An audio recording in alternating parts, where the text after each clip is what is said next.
I remember that they made it mandatory. Yes, that you have to have it. Even Apple now, Oh, they have to. Yeah, but they have always tried. if they told them, then you can't sell them. So C is now. There's an extra extension.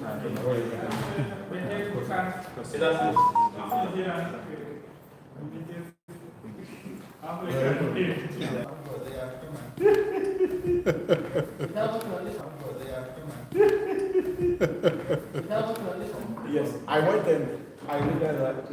This one. It's not that. One here. Okay. And then we put one at we close the door. Oh, yeah. What's this one? They have been using the last one, but they said they have no use this one. Sure.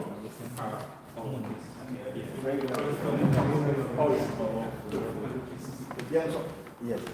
What energy is this?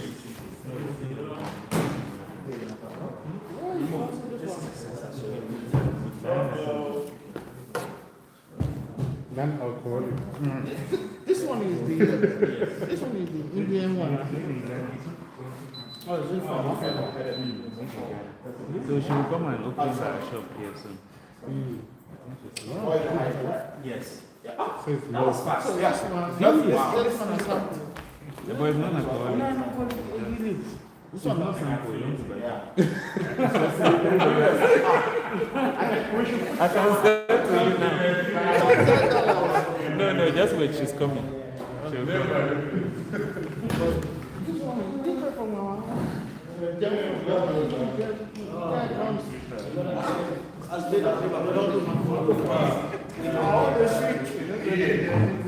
go down for us. the more you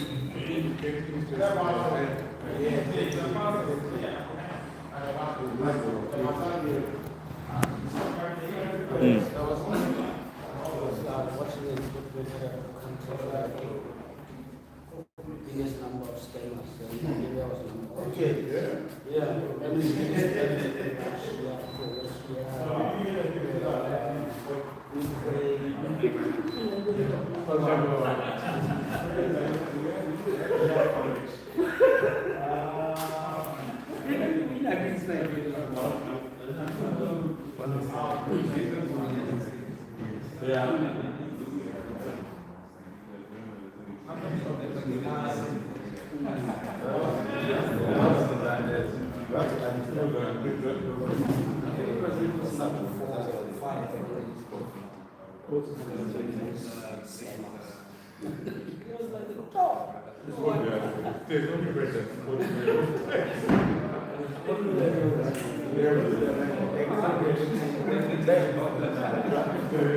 I was playing the channel. Oh, yeah, that's when we started.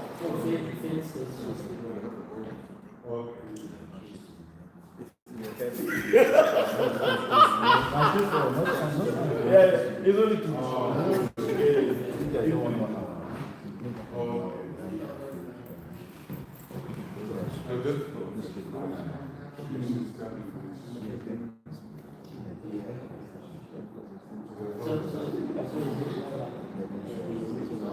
No, one of them is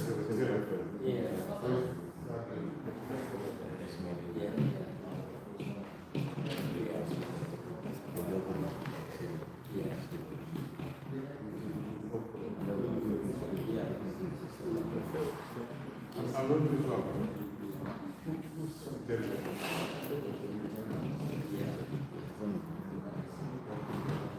I don't think they're charging you. I was thinking. I don't think they're charging. You brought it. Or they have. We have it. Who plugged the charger? Which one? It's me, it's I me, don't think it's they're me. charging. I don't think they're charging. It's what time? Yes. Or we should yes, I was thinking that here or by the exit. Those ones give more power.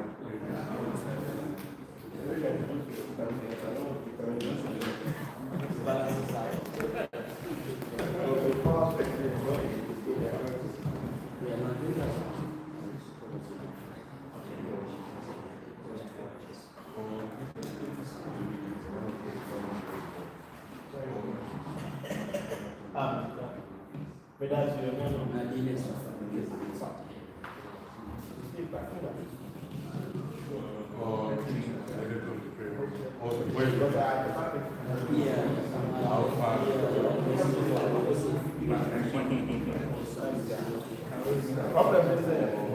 I'll be back.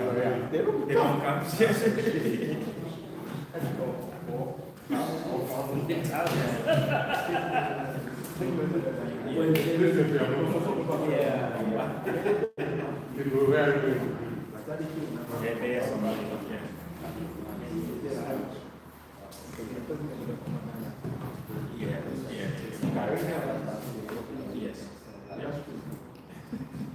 But of course, we have a little bit.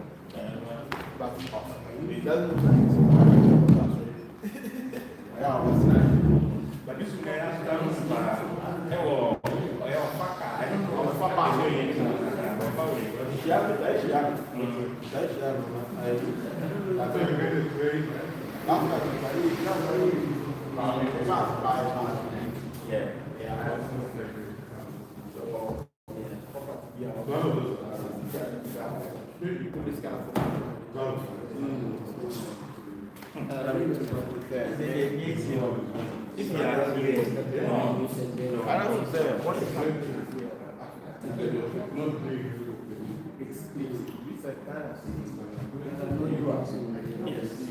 Yes.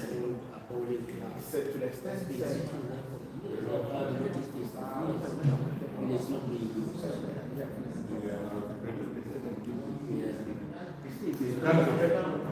It's quite a few of the RSA Yes, yes, they have yes, yes. People come now. All they care about is more. Otherwise, I've always maintained. Minister, it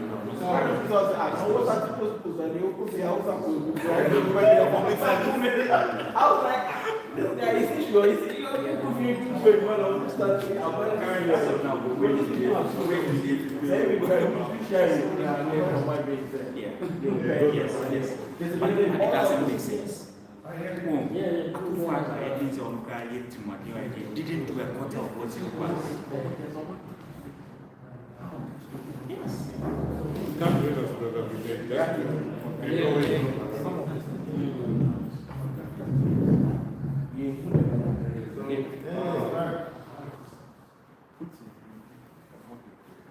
So what do you think?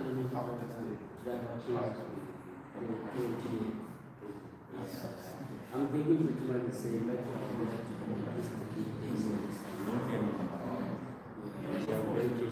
I don't know if it's your phone. where else? Or rather, it's our federal or country.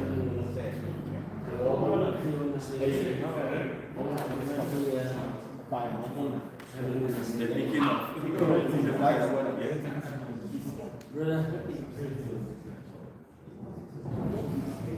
yes. So Brother Abraham, what do you remember? Then now that's hegemonic power is not there.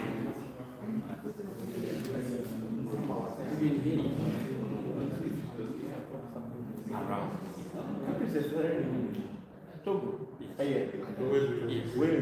Yes, yes, all of them. Mali. Oh, Nigeria has Yes, 2%. yes. And they already have already back. Yeah. So,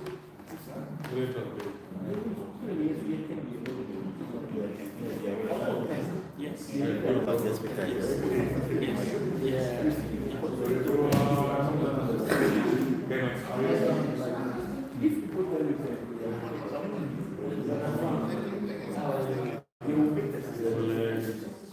Wow, we're back in next. Yeah. And even if an opposition even comes to power, the system will What happened to your WhatsApp?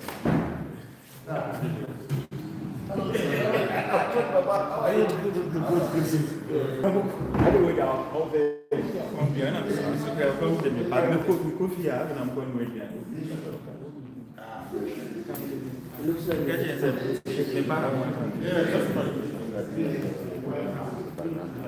Oh, If you know it, because he has done a lot of presentations.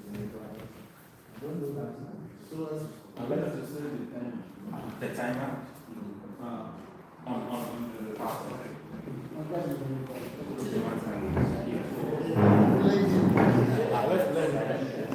let me know you get the range. I said in about 2 weeks.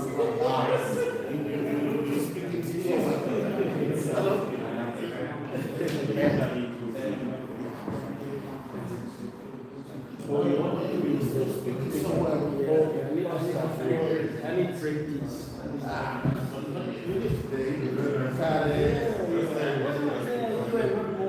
But now it's right level 3 keys.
Yeah, the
Yeah, I think he's been doing good so far. But, some people are saying, already saying, do something. You know how we do the pressure of being. He's still feeling the power. But I can already see his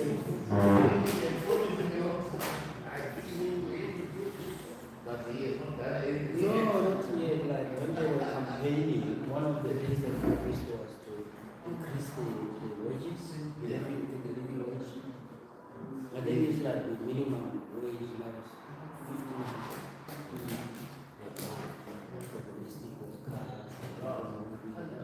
It's very, very small. So that's the number that is good for police. Or 5 or something. And they have it now, they say, the budget is so bad, there's no money.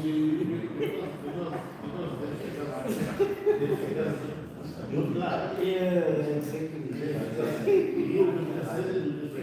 It's like,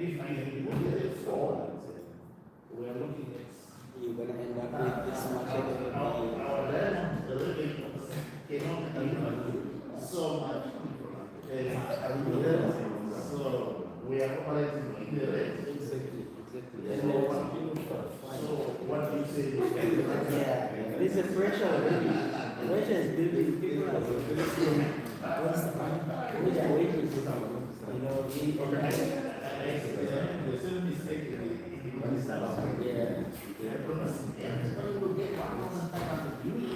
Yeah.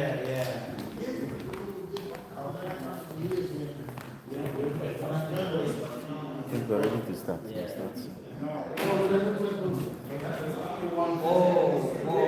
Oh, they say when it is going.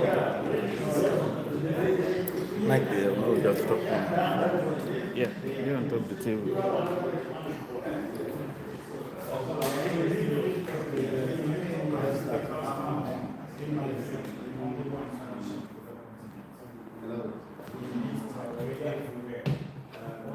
Hold on.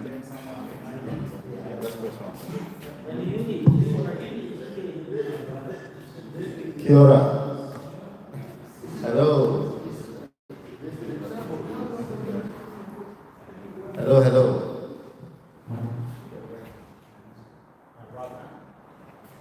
Can we see at the back? Everybody, you can see the screen from there. Paul and Kingsley, can you guys see? Okay, from there. Yes. I think we've got our setup ready, and we'll kick off our event for today without further ado, and we'll let others join us as they come along. All right. So welcome everybody. My name is Ben Amadi. If you're just meeting me for the first time, and I want to really thank every one of you for coming out today. We've had these events, over time. We've moved from Wellington, we moved to Johnsonville, and today we're in Pitoni, and still most of you have come out to support us. So we just want to appreciate you. Please, can you give yourself a round of applause? Yes. Let's get the energy up, and yes, I hope you are excited as I am to be here today. I've been really excited and looking forward to this event because it's something we started last year. We started with a kickoff workshop where, as African men, we came together to have a safe space, a psychological safe space for us to share our experiences, learn together, understand what are the challenges that we're facing as a community in Wellington. And slowly, we've been bringing all the subject matter experts to help us deep dive into some of the topics that we highlighted from the workshop. So today we're going to have a series of talks rather. Last time we covered, I think you can see it on the screen behind me, just a rotation of some of the events we've had, starting from the workshop where we started in October 2024. This was a brainstorm session. You can see everybody just getting very busy and hands-on. And then we moved into March where we had the second series. So we talked about business development. How do we start and grow a business in New Zealand? Following all the right regulations and necessary processes. And then we also had someone from a legal expert talk to us about our rights as employees in the workplace. So this is on the backdrop. You can see all the notes we made, some of the different areas we wanted to cover, and we've been going step by step. And today we're going to focus on family. So that was a big segue into my talk today. But before we go ahead, I'm just going to let us start with a little karakia from our brother at the back. Thank you.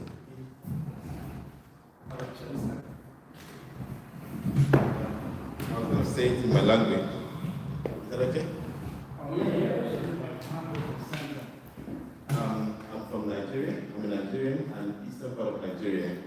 We're called Igbo. Anyone actually can anything like that? And I see go to suffer on the Canadian and so. When they can this is way back by no back at and I am now in Chile, and then none is no law. I hang down Kaka, by nine women. And we, whatever I will make it, even a family I need to, will joke, no.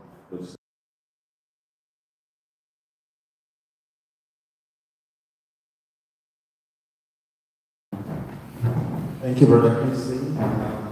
So without opening prayer, we're going to kick off the activities for tonight. And just to give us the normal Kiwi health and safety, we've been here for a long time, so we need to do all protocols observed. So in case of an emergency, what do we do? If there's an earthquake, what do we do?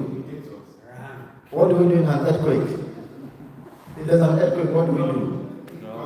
Drop cover. Yes, good, nice. I think Kingsley still has his Kiwi etiquette. So yes, in case of emergency, we're going to go out through that door.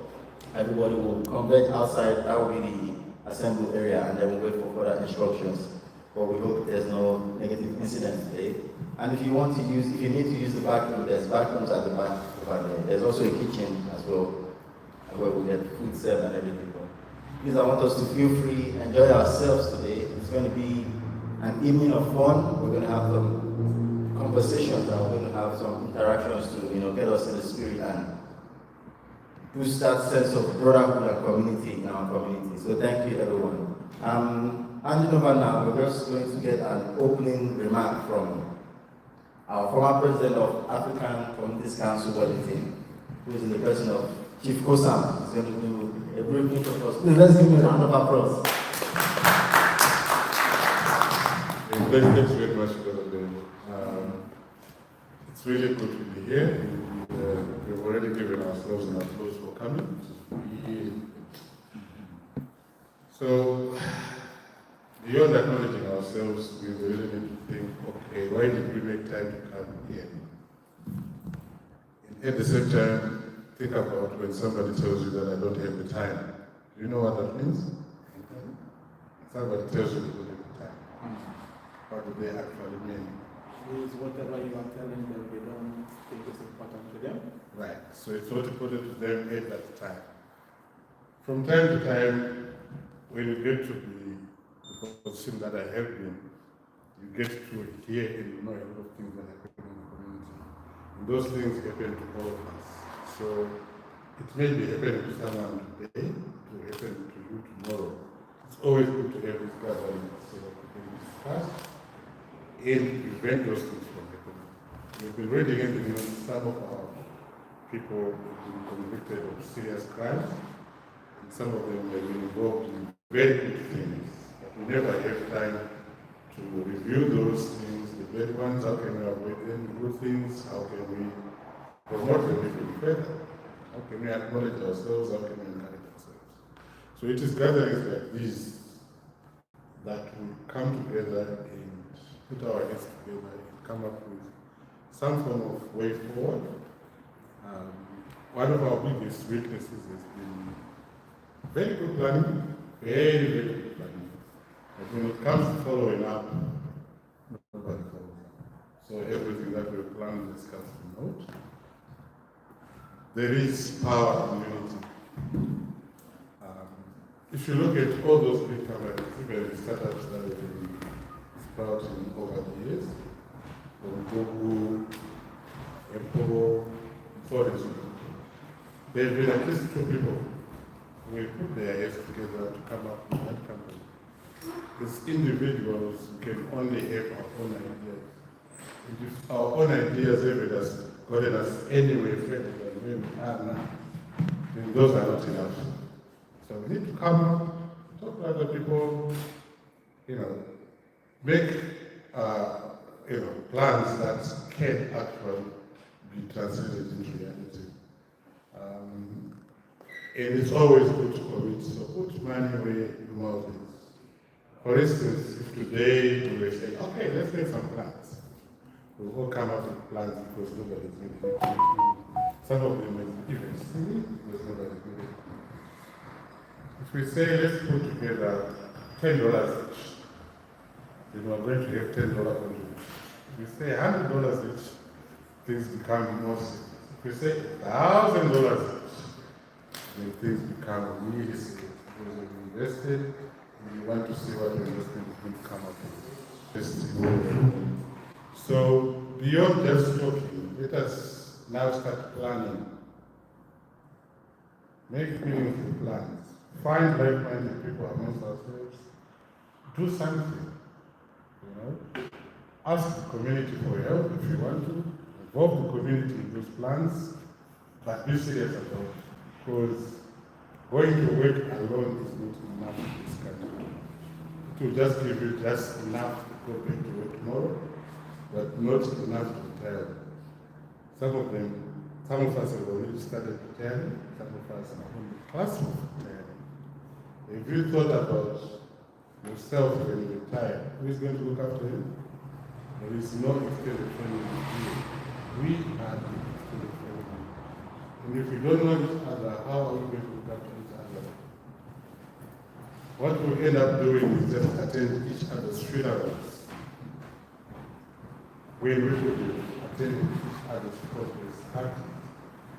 So let's not wait for funerals. Let's just do what we have to do now. And start with us brothers, right? We are supposed to be the mainstay of the family. That doesn't change because yes, our women folk sometimes tell us off, but in reality, you stop working and see what is going. So you are still the mainstay of the family, regardless of what. So let's be creative and constructive and progressive. That's all I have to say. Thanks very much. Thank you. Please let's give him a round of applause. Yes.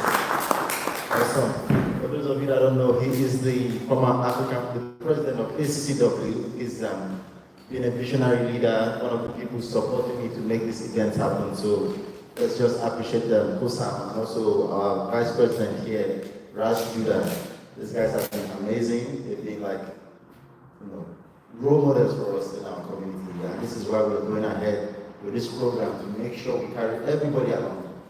And just to give you some context, ACCW is committed to empowering African men to live our best lives and be role models, not just in our families, but also in our community and society at large. Some of us have come from different places, far parts of Africa, the East. I can see my brothers from the East, South, West African brothers, everybody, East Africa, we're all one. And every part of Africa you can think of. And it's a pleasure to have all of us here, and we just pray and hope that this community and the team of the event, strength and unity, will continue to bring us together and will continue to grow as a community in Wellington and New Zealand by extension. So thank you so much. To kick us off, we're just going to have a small drumming session. I can see Raj looking at us. He's going to bless us with he's a man of many talents. He's so talented, man of many skills. He's going to help us launch the program drums we have today.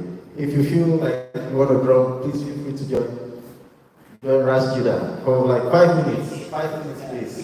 Let's usher in the spirit of Africa in the house. Ubuntu. Come, Raj, let me get it. Well, I'm not going to drum by myself.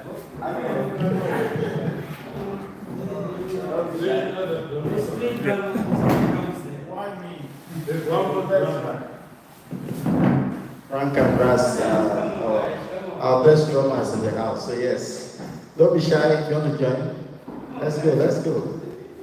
All right, I'll help them. Everyone knows how to play drum. All right. We just have 5 minutes of African style entertainment and then we'll kick it off from there.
Amazing, amazing. Please let's give them a huge round of applause. Thank you, thank you, thank you. That was excellent. I think I need to come for drumming lessons from Frank and then Razjuda. Thank you so much for blessing us with your skills. And to set the scene off, I think that's something that has brought the energy up, so really appreciate you. And now we go into the talk session where we have a guest speaker with us. But before we go into this conversation, we've been taking on different issues. But today I'd just like us to take a minute to reflect and just think for yourself. If, as a man, you're a brother, how many of us are married here? Just by show of hands. You've got kids? If we have kids, nice. And if we're not married, we're the exclusive bachelors. Any exclusive bachelors in the house? Nobody.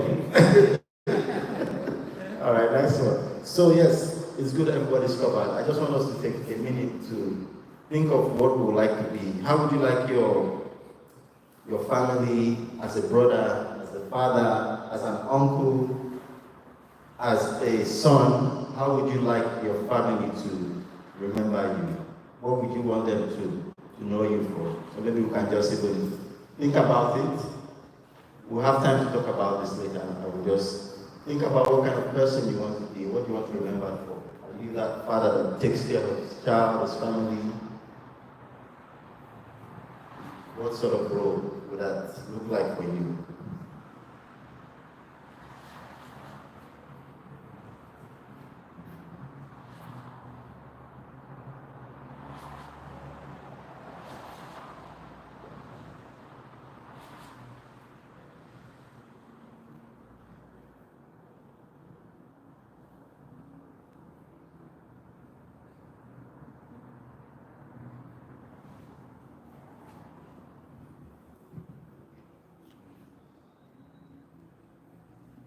We need more time. I can tell us 3 words to describe yourself. What kind of father, what kind of brother, son, uncle you want to be in your family and in your community. Like a legacy. Yes. What would it be for you? What would they remember you for as your character? So because today's topic is about our role, our place as role models in our family and in our community. So we just have that thoughts and hold it, and then we'll go into the conversations for today. And today, the person that is going to be addressing us is someone that has been in the business of change. Is someone that has been through a lot. his life experiences and is here to share with us as men how do we deal with some of the things going on internally within us. I think most of us have come from places where back home as a man, we're used to doing everything, you're the head of the family, you take care of all the bills, but only getting to New Zealand, there's different gender dynamics. You now have to share bills with your wife. You have to do things like it's not common for us to do as men, African men from where we come from. How do we deal with some of the tensions that come out of this relationship? Some of us are having children. How do we raise our kids without being rough? You've heard of gentle parenting, the new school dads and folks. We're learning how to do gentle parenting. We don't discipline kids the way we were raised. So some of those things are the deeper conversations we're having today. How do we manage those things? And this person I'm talking to you about has been through anger management, he's been through all of it all, and is here to share his wisdom, his knowledge, and insights with us. So please, let's give a warm welcome to Jeremy, the primer. Thank you.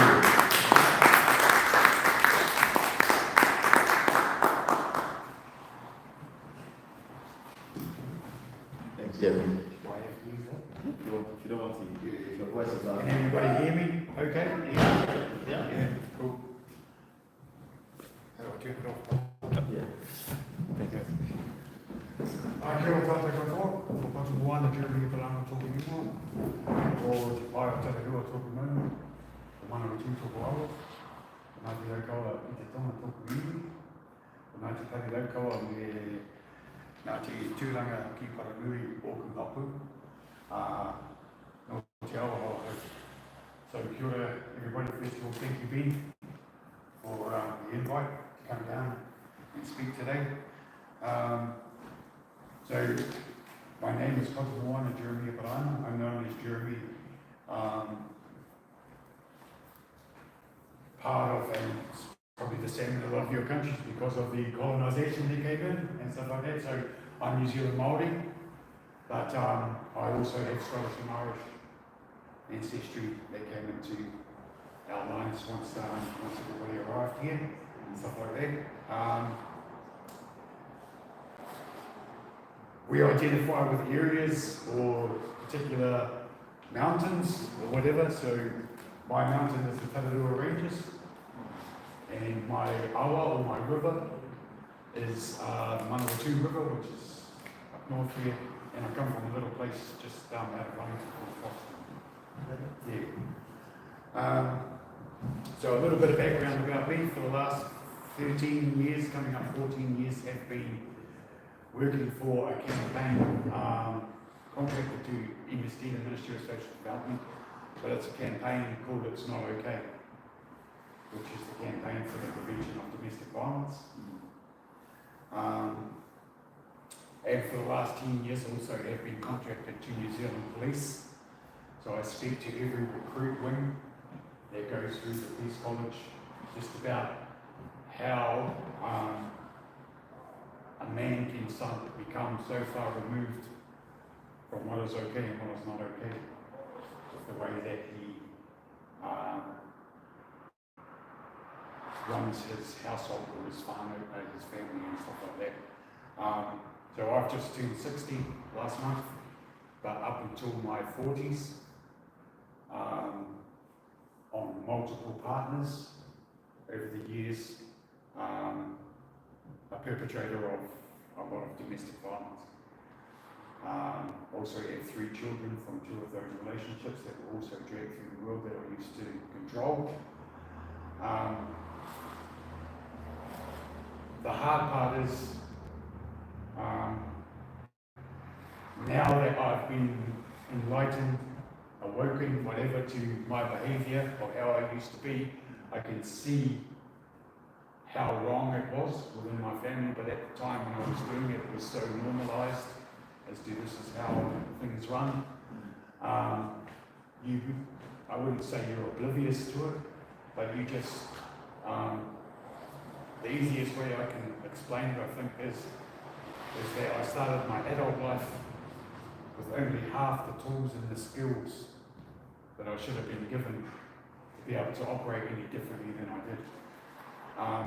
So what I do is I travel around the country for the last 30 years and just telling a journey of change, but also how I became that adult man and the behaviours that I had and stuff like that. And I have to say right from the beginning that domestic violence or any sort of violence is a choice. But I wasn't given too many options as a child as to not behave the way that I did to start off with. And when you're 18, 19, 20s, you know, in your 20s, it's not something that you think in your head, oh, I should go out and get some different skills. It's just, it's so normalised, and as a child you become desensitized to all this stuff, and it just becomes part of how life is. But the unfortunate thing is once you become an adult male in particular, so I work with a woman through MSD who tells a story of being a victim right through her childhood, but also of multiple partners over the years. And our childhood stories are very similar. But what happens with a lot of us males is we get to a certain age and we become big enough and strong enough to not have to take any more crap from anybody, and we start, and it turns, and we start becoming the ones that dish out the violence. So I'm just going to tell you my story, but and particularly around it, I know it's global, this stuff. It's not a unique story that I tell, but it's of my childhood, and it's only my experiences and the behaviour that I've used since, but also what it took to change and why I do what I do now. So, as a child, what I do remember particularly, so my dad is my Māori side, my mum is of the Scottish and Irish descent. So we were always brought up around our local marae as a child. And very much, I guess, like a lot of your villages, the whole marae, your whole extended whānau was around, and your whole extended whānau were allowed to discipline you. And certainly aunties and uncles and everything, you know. And a sad part for me was, you know, there'd be a whole lot of us, my cousins, and my two sisters are dark. My dad was very dark, but I took my mum's side of things, but all my cousins and everything are all Māori and everything like that. And when we would be getting up to mischief, someone would always say, oh, there's a white boy with them. They knew straight away who the white boy was. So I'd get caught, you know, but that was just how it was. That was, you know, like your auntie could give you a smack round the ears and your uncle could give you a boot up the bum. You know, and that's just how it was, and it just became accepted. And you become desensitized to it at a very young age. It just becomes part of how it is. And my mum and dad were together. They used to have arguments and stuff like that, you know, particularly when the alcohol was involved. So after the pub, everybody would come round to the house for the party with the guitars, you know, welcome music and everything like that. And I remember being 5, you know, and hearing the singing and everything. It's just magical, you know, like back then. But a couple of hours later, all hell would break loose, and there'd be yelling and screaming and women getting whacked, you know, and everything like that, and getting told to shut up by the other woman in the room. You know, you need to shut up, that's half your problem, and stuff like this, you know. And it doesn't take long for that to become normal too. So instead of me cowering in the corner, like what used to happen whenever there was a party, all the kids would get put in one room. And you'd all just be in there and you'd be listening to singing. When a fight starts, I remember I had 2 sisters, one older than me, one younger. I remember cuddling my sisters and being frightened and just watching the bedroom door, just waiting, you know, but no one came in. But after a little while, it just became part of the party. So you knew there was going to be some cool singing and everybody's laughing and happy, but after a little while, there was going to be a fight. And instead of being scared and cowering in the corner, you're peeking out the bedroom door to see who's getting a crack. And it's Auntie again, which needs to shut her mouth. you know, and stuff like that. So it just became part of life. But my mum and dad were fighting quite a bit, and I remember this day vividly. I don't have too many childhood memories, like good ones. I don't remember birthday parties or anything like that. But what I do remember is I came home from school this day, and my dad was gone. My dad used to do shift work, so he was normally at home when we got home, but he wasn't there for a couple of hours. And then I said to my mum, Mum, where's Dad? You know, and then my mum proceeded to tell a young boy some stuff about his dad that he probably didn't need to hear, but that he was an arsehole and she was sick of him drinking and fighting all the time, and she kicked him out. He's never coming back, so you need to forget about your father. You know, and she also proceeded to tell me then that he used to give me severe hidings, beatings as a child, as a toddler. And I honestly don't recall any beatings from my dad, but that's what she said. He used to put me across the lounge and he was pissed off and stuff, drunk. But I don't recall that. But I loved my dad, you know.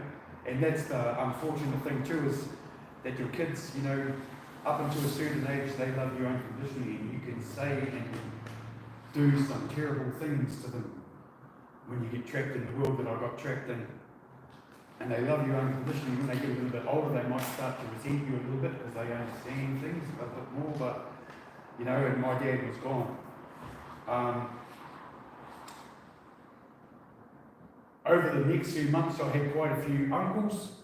This is what we used to call them, and that was different men that would come back to the house with my mum after she'd been to the pub.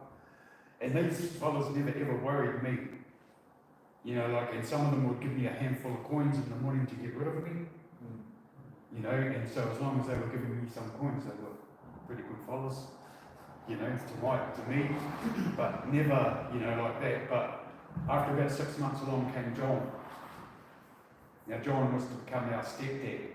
So he started having a relationship with my mum. But when he turned up, he was a really cool guy. He would take all us kids and mum and take us out to the beach and buy us ice creams and things like that, you know. But once he moved in to our whare or into our house, things drastically changed. And it was just like he didn't want anything to do with us kids anymore. We weren't his white blood, so he didn't want anything to do with us. So from the age of 5 years old to 10 years old, my life pretty much went like this every day. That was the weekends and the holidays and things included. You got up in the morning and you came out of your bedroom to have breakfast. You then went back to your bedroom, and then you left your bedroom to go to school. You came back from school and you went to your bedroom. You came out of your bedroom to have tea and do the dishes, and then back to your bedroom, out to have a wash and go to the toilet, and then back to your bedroom to go to sleep. So we were in a 3-bedroom house, so my 2 sisters shared a room. I was in my room, and then there was Mum and John's room. Now, to this day, my 2 sisters are awesome freehand artists. They used to go to their bedroom and draw pictures and read books, but that wasn't in me.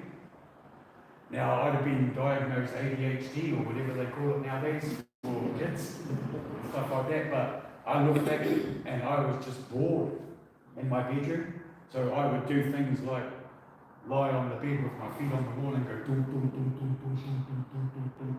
Asked to go to the toilet lots of times. Draw on the wallpaper, and I'm a shit drawer, nothing like my sisters. And then tear a bit off so I had somewhere else to draw.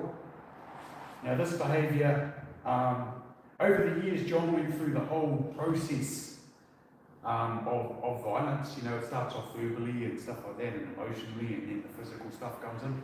So he went through that, but he never ever touched us kids. But whenever I was considered to be being naughty, what he would do would make my mum do it. And he would send my mum. Now my mum, the way that she operated, she would yell and scream and a whole lot of verbal abuse of me and stuff like that. But she would be coming down the hallway and bringing a weapon, the jump cord, or a vacuum cleaner pipe. And then she had pieces of sticks that she used to keep by the fridge. And I never thought about this till recently. I've been telling the story for 30 years. It was only the last couple of years I was like, shit. Because a lot of the times those sticks would snap while she's whacking me. But she always had a constant supply when I look back. And I never thought about where did they come from. But my granddad, who was the Scotsman, beautiful, like you got some, it was cool to go to Nana and Granddad's house, you know, to be away from that environment. But he was a carpenter. So he was probably supplying the sticks, or she was getting them off him all the time. But she would just burst into the room and it would just start raining down, and it was always my fault. A whole lot of verbal abuse, you little bastard, you useless. Get up on the bed and shut up. And she would just keep whacking and whacking. I remember begging my mum to stop sometimes, but she would never hear me, or, glaze over, whatever we call it. So I learned from a very young age just to curl up in a ball with my arm above my head to keep my head protected. And she would rain down until she ran out of puff. And then she would leave the room. And it just became expected. I would get home from school and I'd go to my room and I knew by the end of the night that she was coming in. And it got to the, all these words, a lot of the stuff I'm going to talk about, I understand now. I became hyper vigilant of her movement around the house by the time I was 6 or 7. And the worst nights were the nights that she didn't actually come to my room. But she'd be walking down the hallway and I think, oh, here it is, and then she wouldn't come. So as a kid, how I used to get to sleep was I'd normally cry myself to sleep after the beatings. But if she never came, I found it really hard to sleep, and if there was a little movement, I would be awake. And that transferred right through to my adult life. None of my friends, when I was playing sports and stuff like that, if we're having a few beers and I got drunk, none of them would wake me, tried to wake me because I woke up swinging, A lot of that was because my mum, by 10 years old, I'm already starting to change. I'm becoming disruptive is what my teachers used to call me in class. I'm hitting other kids. A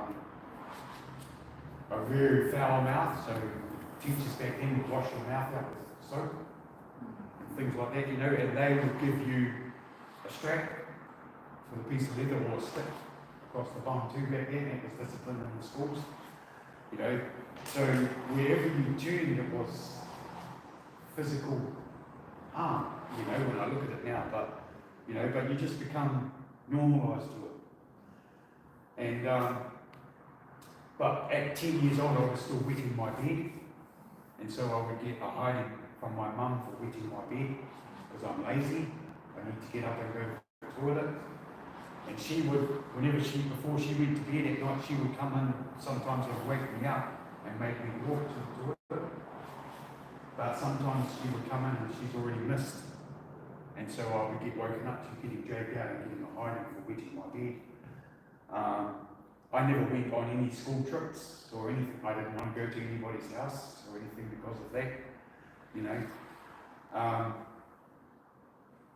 But what also started to happen by the time I was 10, I really lost, that's 5 years, I'd really lost any sort of connection with my mum. I didn't like her anymore. To me, she was doing what he wanted, putting him over us and everything. I really started to have a hatred for her. And so, her hidings too now weren't hurting anymore.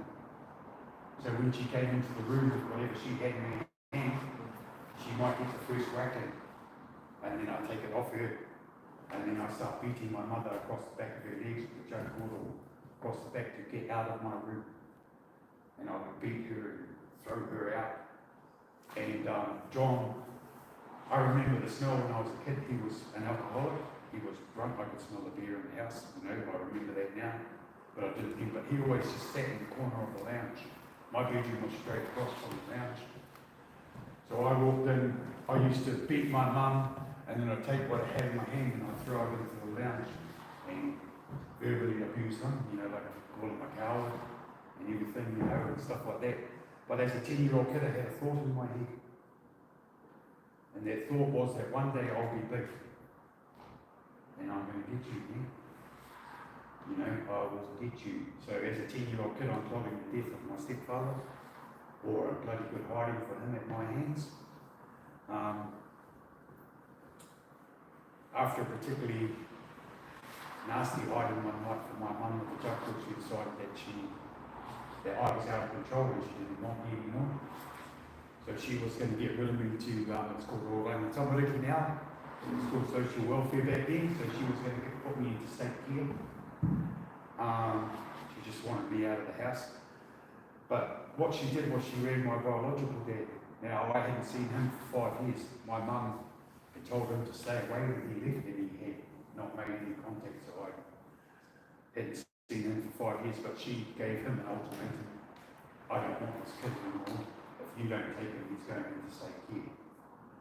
So luckily for me, from what I've heard over the last few years with all these inquiries around state care here in New Zealand, my dad said, yeah, okay, I'll take it. But I went to go and live with my dad. He turned up for a couple of weekends for me just to go visit him to start off with. And man, you know, going to his place, I got there, you know, the normalisation that I was talking about in my life was already set at 10 years old. I got to my dad's house the first night, had a plastic bag with my clothes in it, and I walked into the house and he introduced me to his partner. He goes, there's your bedroom, go down for your bag. I went in, and I put the bag down on the floor, and then I sat on the bed. I've been in there for about a quarter of an hour, and my dad comes in and goes, what are you up to? Sitting. And he goes, come out and watch TV. I'm like, what?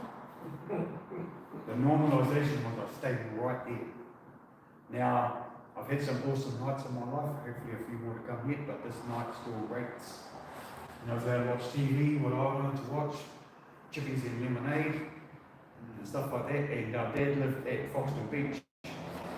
Now, demographically, I got up in the morning, I got there in the dark, and I got up in the morning in the mouth of the Manawatu River. It's about 30 metres away from Dad's house.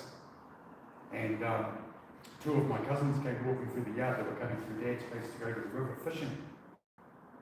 I hadn't seen my cousins. That's another thing, that side of my culture, as soon as Dad left, we never went to the marae again.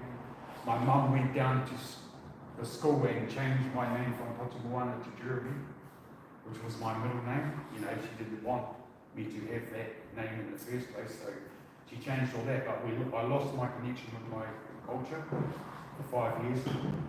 But I went to go and live with Dad finally, you know, because it was cool. The only thing I didn't want to do was that I didn't want to leave my sisters behind. But my older sister made a decision for herself and my younger sister. She remembered a bit more about my dad too. So she said, no, we're going to stay with Mum. Now, this decision making for me was where it started.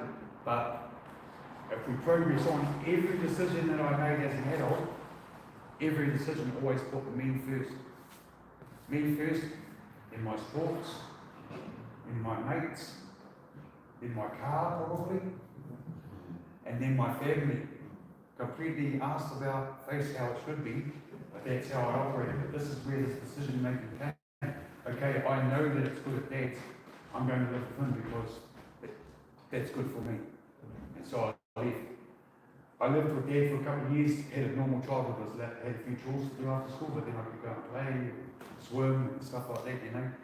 There was only one thing that was still happening when I got to that house, was I was still wetting my bed, and my stepmom didn't like that either. So I was a filthy little pig to be wetting my bed, and she would give me a whack as well, but she was quite a solid moldy woman, but it was just one smack across my head. And I'd have to sleep on the floor if the mattress was still wet at night and stuff like that, but that was all. And it became an acceptable discipline to me because it's my fault because I'm wet in bed, you know. But my schooling started to come right and stuff like that, you know. But then, just before college, my mum decided that she needed me back. She wanted me to come back to the house, and it was for the benefit, the money. And she'd never given custody of me to my dad. She'd always maintained the custody, so I was going to have to go back to my mum's house. And I don't know what she was thinking because she'd lost control of me a couple of years earlier. I was bigger and older now, but she wanted me back. And no way, I'm not going. I'm not going there. And he goes, well, there's nothing you can do, the police will come and take you. You know, and I'll be, oh, well, as soon as I get back, I'm going to run. I'm off. I'm taking off, you know. But we were sitting having tea, and then my dad said to me, but later on, he goes, oh, well, there is one thing, boy. And I said, oh, what's that? And he goes, well, you could go to boarding school. Oh, really? I'll go to boarding school.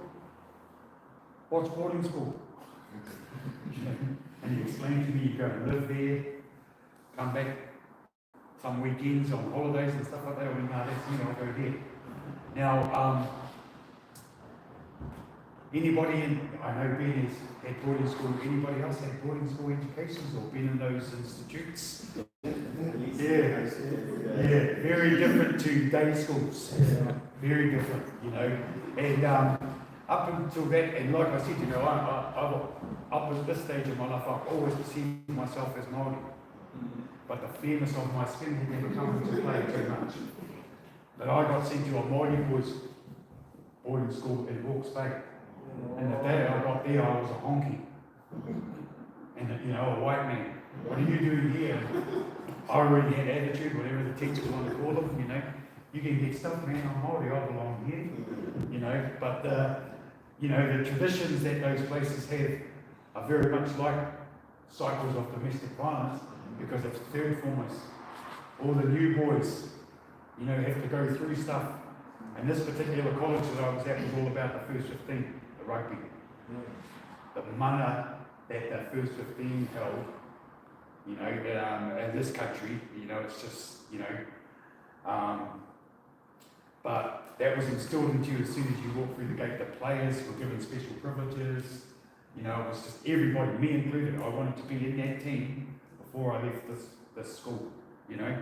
But they had, you know, they had what they called fags. And a fag was someone who made my bed, cleaned my rugby boots, find me a cigarette, give me your meal. Anybody in a form above me had that power over me, even a little fourth former. You know, if I disobeyed him or I cracked him, you know, like, give me your meal, he could on. No.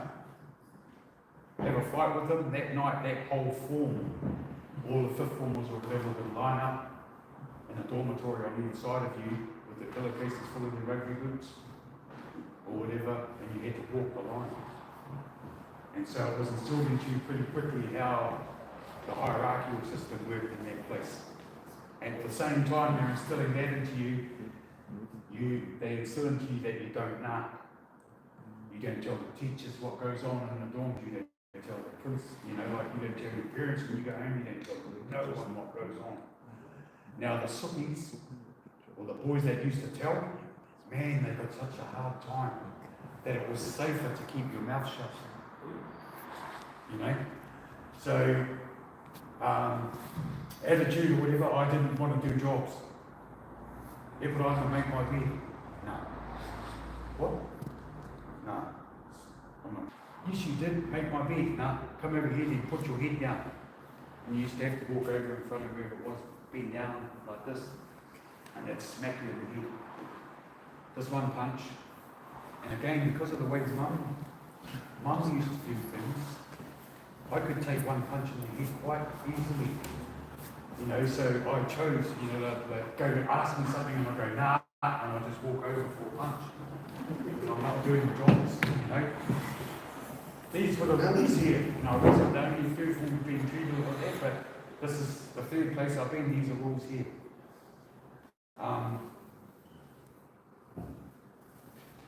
you know, for 7 or 8 years I've been subjected to psychological abuse, emotional abuse from my mum, physical abuse, and then some of the physical abuse, you know, once I went to college.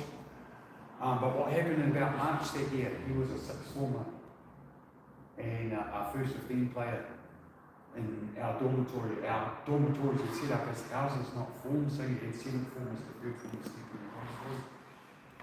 He started to sexually abuse me, and I didn't know what to do with that. That feeling was next level to anything I'd experienced, you know. One half of me is don't knock. One half is the absolute shame that they carried, you know. So I kept my mouth shut for quite a while, but it got to a point where I was mentally not well over it because I was holding on to it and stuff like that. And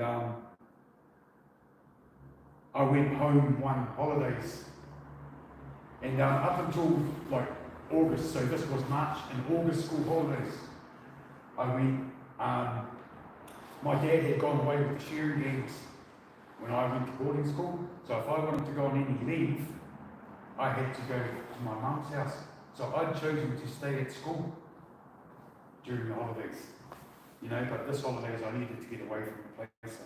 So I went home, went back to my mum's house, went into that bedroom, I tried not to be naughty or anything, you know. I started lying to her, but telling her that I was homesick and that I missed her and my sisters. And I promised I'll be good, please can I go to school back down here, you know. Now she had made my dad financially viable for the boarding school, so she said you had to talk to your father.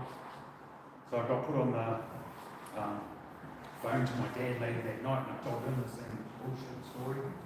You know, I just miss my family, that I'm homesick. I just want to be around my family.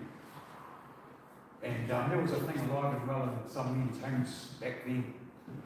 It's alive and well in some men's homes now. And it was any tough thing or anything that's a bit hard that happens to a young boy as he's growing up will help make a man out of him later. And to my dad, I needed to stick that out because I'll get over that and I'll be okay. But just being homesick. So he told me that's not a good enough reason. You're going back in the story. So that night was the first night that I ever really lost the plot. I had a nervous breakdown and I started beating up my mum, smashing the house up, and she couldn't stop me, so she called the police. The police came and took me away, and they took me to a hospital that was just out of the bin, but it's closed now. But it was called Kimberley Hospital, which was a hospital for the criminally insane and intellectually handicapped. And I got dropped off in there for 3 days. Man, just such a scary place. And there was Down syndrome kids and everything, and they were coming up to me to say hello, but they were grabbing me. So I just backed up against the wall, and anybody that got within arm's reach me got a punch in the face. And so I was picked up by 2 male nurses and chucked into a room by myself. I saw one person for an hour a day, each day, for the first 2 days, and it was a woman asking me a whole lot of stupid questions, a psychologist or something, you know. No connection with this woman, I'm not going to talk to her, I don't know her, I don't trust her, I'm not talking to you, don't know, you know.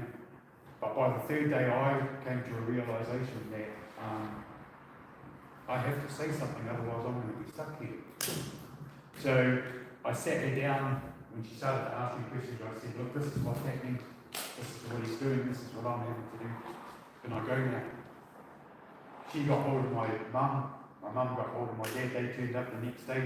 I'm sitting in the playroom, they called us, big glass windows. I watched my mum and dad walk past, and this woman took them into a room and she disclosed to them what I disclosed to her. As much as I didn't want to talk to that woman, I felt better after I told her, and I thought to myself, oh well, now I won't have to go back. But unfortunately, that's not how my dad thought. My dad wanted to sort it out. So he came to pick me up, and it's about a 3-hour drive over to the college. For an hour and a half, I'm trying to convince my dad to turn back. don't worry about it, Dad, I'll just go back to school, it's all good, you know. And in the end, he just told me, fuck up, we're going. So I got to school, and luckily it was still a second week of holidays, so there was no boys around, you know, but I got taken into the principal's office, and with my dad sitting beside me, the principal wanted me to tell a story in details about what was happening, so I had to disclose all the stuff in front of my dad. And at the end of it, the principal said, when you come back, have an extra week off, and when you come back, that boy won't be here anymore. That wasn't the answer I wanted. The answer I wanted was you don't have to come back to this place. But I'll take that one. But I got out into the car park and I got a couple of pats on my head from my dad. You be right now, boy? Yep. Had an extra week off, came back to school, walked past that cubicle and the mattress was folded up and the drawers were empty. Okay, he's gone. I hope the boys don't know I'm not. And I settled back into school life. Just a couple of punches in the head a day, no problem. 2 weeks later, I came down on Friday afternoon after school and I walked past the cubicle and the bed was made. And I flicked open the drawers and there was clothes in it. My initial thought was that there's a new boy in the school because the boys would come in and out of the college. One of the other traditions of the place, we had a big communal dining room. So whenever you file into the dining room, the third one was always last. So by the time I got into the dining room, everyone was pretty much seated and the first 15 used to have a table over here.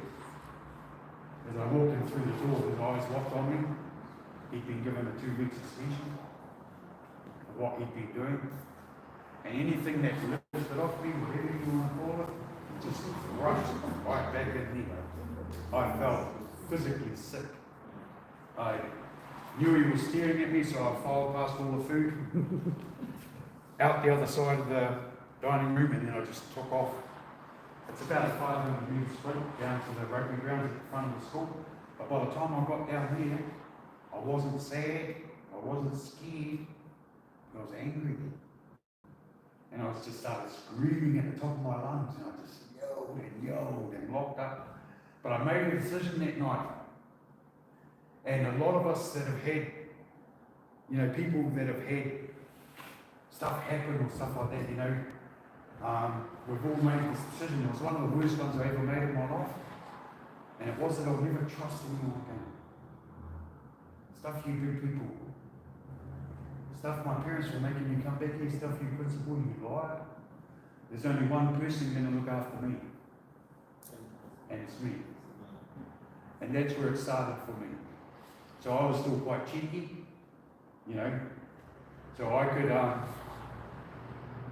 while they're chasing me to give me a hiding because I won't do any jobs, I'm making up poems about their buck teeth or their big ears and making other boys laugh at them. So I started to use my tongue to defend myself, you know.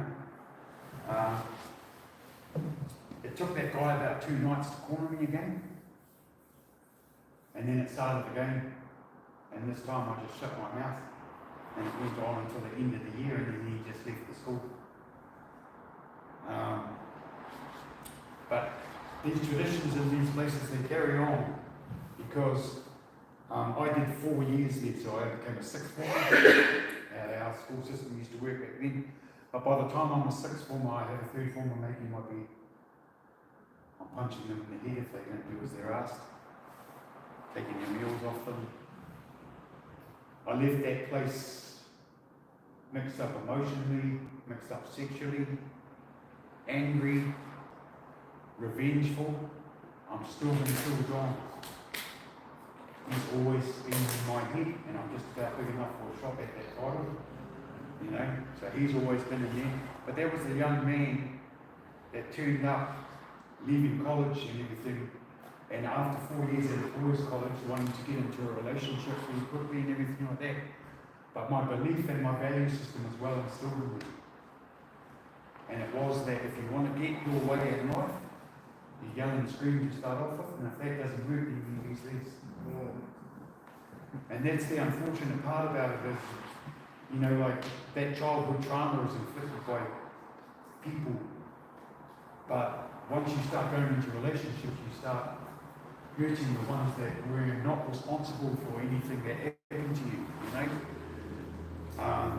But you're just trapped in that, you know, like I was, they call it fight or flight. Well, I was fight. And that was just how it was. And any disruption to how I wanted things to go, or when I wanted them to go, or how I wanted them to go, became a threat.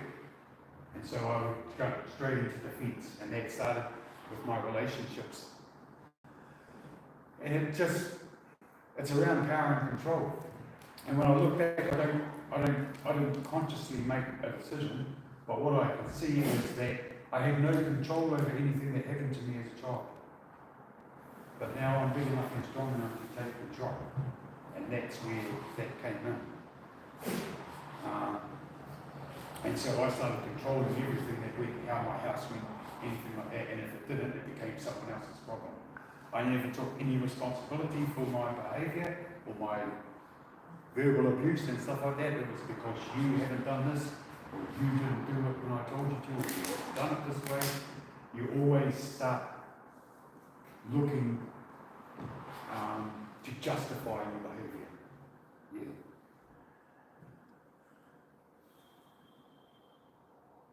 My 2 children came along in that relationship. I was with that woman for 16 years. She put up with me for 16 years, and it progressively gets worse and worse.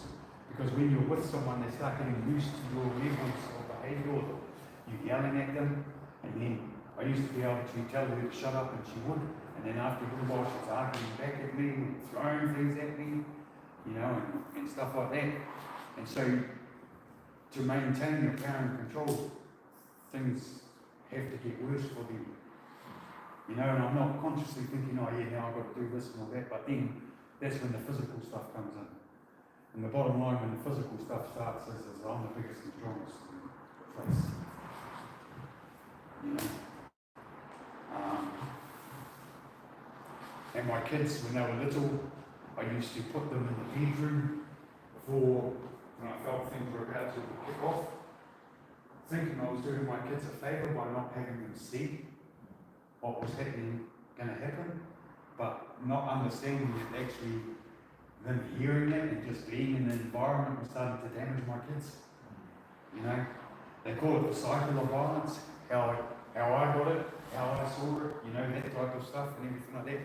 You don't ever think like that until you get to a point or someone brings you to a point where you can start to understand all these dynamics and the damage that you're doing. A lot of men that I talk to go, I've never hurt my kids, man, I love my kids. All the fighting is just me and my partner. Not understanding that just having your kids in that environment is starting to damage them, you know. When my kids got a little bit older, they tried to get between me and their mother. And so then they started to wear the brunt of it. And again, my thinking was they were choosing her side over me, you know. But it was me that ended that relationship after 16 years because I was getting sick of getting kicked out of my house all the time.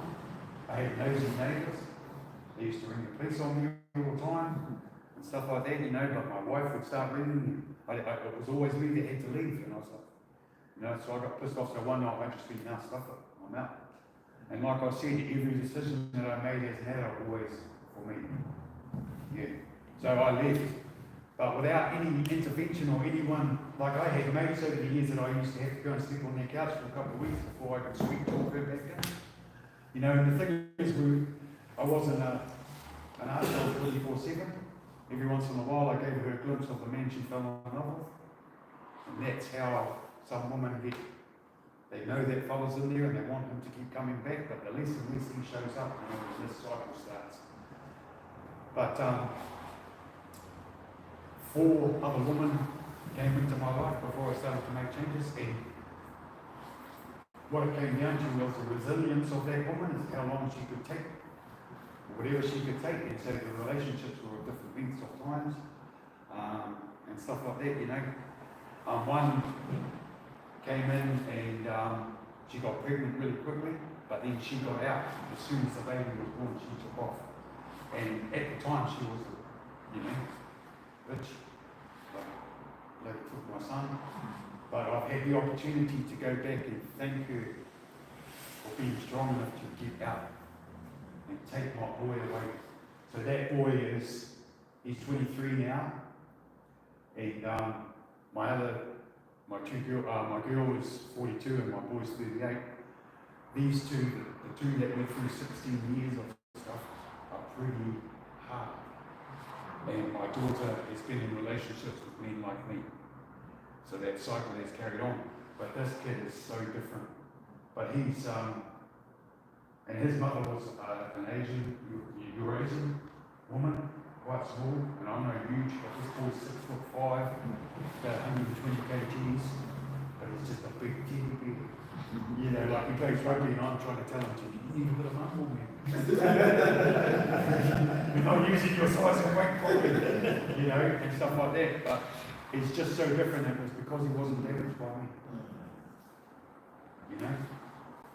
And so I pretty much went through life right up into my 40s, and I started going into relationships with like, I wonder how long this chick will last. And if you can't handle the heat in my kitchen, you piss off. And they keep pissing off. So I was pretty resigned to the fact that I was going to be a lonely old drunk. And you've got to add alcohol and drugs into my world from the age of 19. That certainly intensified what would happen at home sometimes when I was drunk. Karuba, rum used to be my firewater, you know. And I found solace in drink. As a child, I used to be able, I could cry myself to sleep.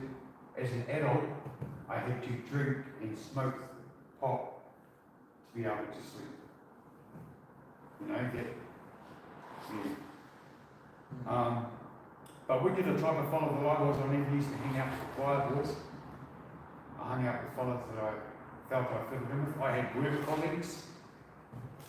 So I've been the manager of Mitre 10 Levin, Mitre 10 Foxton, New World Foxton, so always leadership roles in work. And an all-time good guy to the community. Behind closed doors was where this other fellow lived. And I look back and I worked pretty hard to make sure that it remained behind closed doors by talking to my kids. Like, this isn't the topic of your morning talk at school when you get there, you know, about the fight last night or stuff like that. So I started conditioning my kids around keeping it secret and stuff like that. But I used to hang out with a guy, and you live in a world of denial of what you do, minimization of everything you do. Wasn't as bad as last time, or wasn't, you know, like this. And that just becomes your world. You know, no acceptance, I've never taken any responsibility for anything, even into my 40s. And, you know, it was pretty much like I just haven't met a strong enough woman yet that can take my shit, you know. But I've never taken any responsibility. But part of the minimization in my life was I had this particular friend who I considered violent. He was violent to everybody, you know. The police wouldn't send squad cars, they sent armed defenders whenever he was involved in stuff. He was trying to kill gang members around Foxton by himself. You know, this guy was very, very, very violent, and I hung out with him. And I hung out with him because I fitted with him. He was like me, if you know what I mean. But I hung out with him for a few years, and then something started to happen to him. And to me, there was something the matter with him. Because, like with the gang around town and everything like that, if they went to somebody's house and stood over them and stuff like that, we would go around there afterwards and stand by their family. And, you know, I was, like one time I was like, bro, they just stood over such and such, let's go around with it. And he's like, oh, no, man, it's not our business, just leave it for the police. And I'm like, oh, what's the matter with you, bro? And he's like, nothing, it's nothing, man, nothing. And I've become really close friends with this guy. And so one night I sat him down, came into my place, and I said, look, bro, sit down, have a cup of tea. And he goes, oh, this sounds a bit official. Well, what's up? I need to know the truth, bro. What's the matter? Have you got cancer or something, bro? Are you dying? You know, like when he goes, nah, nothing like that, bro. And I was like, oh, well, what's the matter then? And he goes, and the reason he hadn't told me was because he was ashamed. But he said, well, actually, bro, I've been going to the same management course in the Wind. And I was like, oh, yeah. And, you know, I'm in complete world of denial of anything else. So my next sentence to him was, good on you, bro, because you need some help. Then he goes, why don't you come? Well, I lit up on my friend Dave. Don't you put me in the same category as you, bro? You definitely need some help, bro. You've got some serious issues. Don't you put me in the same category as you. But what it takes for change to happen in someone's life, it's about timing, but it's about my time. And you can have someone that you're trying to help out, or people that, you know, trying to help you over the years, or he's giving you advice and stuff like that. But until you're ready to hear it yourself, it just falls on deaf ears. So what it takes is perseverance. And luckily for me, this mate of mine had some for me. And so he would call in all the time after he'd come back from course, and he started talking about what he was learning. After a couple of weeks, I said to him, bro, you need to shut up about that, because that's all crap. It's not how the real world works. We've got to deal with this. These things they're telling you is all good to do in the classroom, but once you get back out here, this is not how it works. And so I said, if you're going to call in, we just talk normal stuff. You know, have a joint. And, you know, that's it. And he's like, oh yeah. So he'd come in and we'd just have normal talks, and after he left, I'd find bits of paper around my house.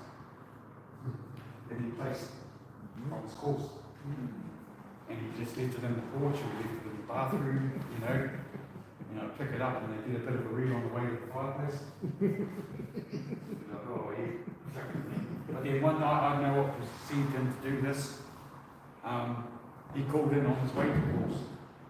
And he just said, oh, I said, oh, no course, bro. And he goes, yeah.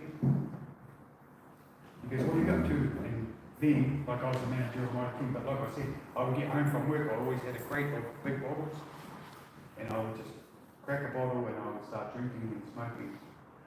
And he just said to me, I just cracked my first bottle, bro, you know. And he's like, oh, bro, you do that every night, man. You just sit here and you get pissed. He goes, why don't you just come for a ride for something different? They got coffee and biscuits.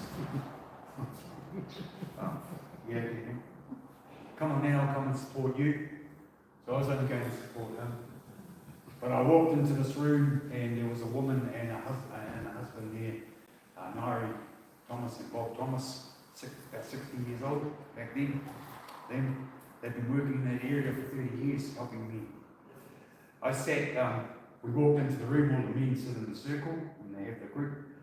And my mate walks in and he grabs 2 chairs to put them in the circle. I'm like, I'm going here to watch you, bro. Went and sat back in the corner. And I started going every Wednesday with him, but just for coffee and biscuits. I would sit in the corner, listening, you know. But what got me, started getting me thing, was the conversation that the men were having with each other. I've never heard men have conversations like these men were having about their feelings and being open and honest about stuff and everything like that, you know. And just, the course was 20 weeks, so the guys at week 19, 20 were starting to get some clues about how to change themselves. So they were talking to the guys that were new and stuff like that, you know, so that interaction was happening and stuff like that, and I'm sitting there and I'm like, now I'd never trusted anyone in my life since that night when I was a kid, so none of my partners, none of my mates, nobody knew about what happened to me as a kid. I kept that secret, you know, or kept my blockade up, yeah, and this one particular night I started to join the group. And the way that I joined the group was I acknowledged the fact that I had done some of the adult behavior. Yeah, okay, I've done that to my partner. I'll sit in the circle now, you know. And then one night, the lady asked me to do a role play with her, and I'd seen them do role plays, and I'm like, oh, really? What do I have to do? And she goes, I want you to act being my aggressive partner. So I thought I was about to act a part that she'd asked me to do. But because I've been that fella for so long, I just dropped into this rock. And don't forget, this is a 60-year-old parkour lady. And she gave me a scenario and everything. And she said, oh, she sat in the middle of the boys, and she said, oh, but I'm sitting at the kitchen table and you just get home from work and I've taken the car out today and I've blown the car up. And I know you're going to be upset. And she said, oh, and there's a whole lot of washing still sitting on the couch and she's cooking for the kids. And I went, oh, are you ready? You know? And she went, yeah. And I always sat by the door of the room because if anything pissed me off, I could just get up and walk out. But I was right by the door, so I just slammed the door. Half the boys jumped, but I'm already crossing the room, and at this, you know, I'm oblivious to it, but I can see it now. And I cross the room and I'm going, what's the matter? And she's sitting there in a seat like this, pretending to cry. And everything. I said, what's the matter? What's happened? And she's like, oh, I can't tell you. And I was like, but tell me what the bloody matter is. You know, are the kids okay? And everything like that. And she's like, oh. And it was just a straight that direction. I was going, oh, fuck. And snapped the back of the seat. I said, well, tell me or get out of my fucking face. And when I smacked the seat, she nearly tipped off, and then she went, stop, Jeremy, you're scaring me. And I thought we were still role playing. So I stepped back in again, and I said, well, then tell me what the matter is. I pulled her face around, made eye contact with me, and I said, what is the matter? And then Ninja, my mate, jumps up and grabs me by the arm. And he goes, bro. And I'm like, what? And he goes, oh, you need to calm down. And I'm like, bro, I'm acting. And he goes, yeah, but bro. And then I looked at this woman and I lit up. I was like, you set me up. You just made me look like a dick. In front of all the boys, you can put your course where it don't shine. You know, and I stormed off outside. So because I'd come with Rex, I had to wait for him. So I'm doing relax. Outside, you know, a whole lot of negative talk. About 20 minutes, Rex pokes his head at the door. I said, is that us, bro? And he goes, no, it's coffee break. I'm like, oh.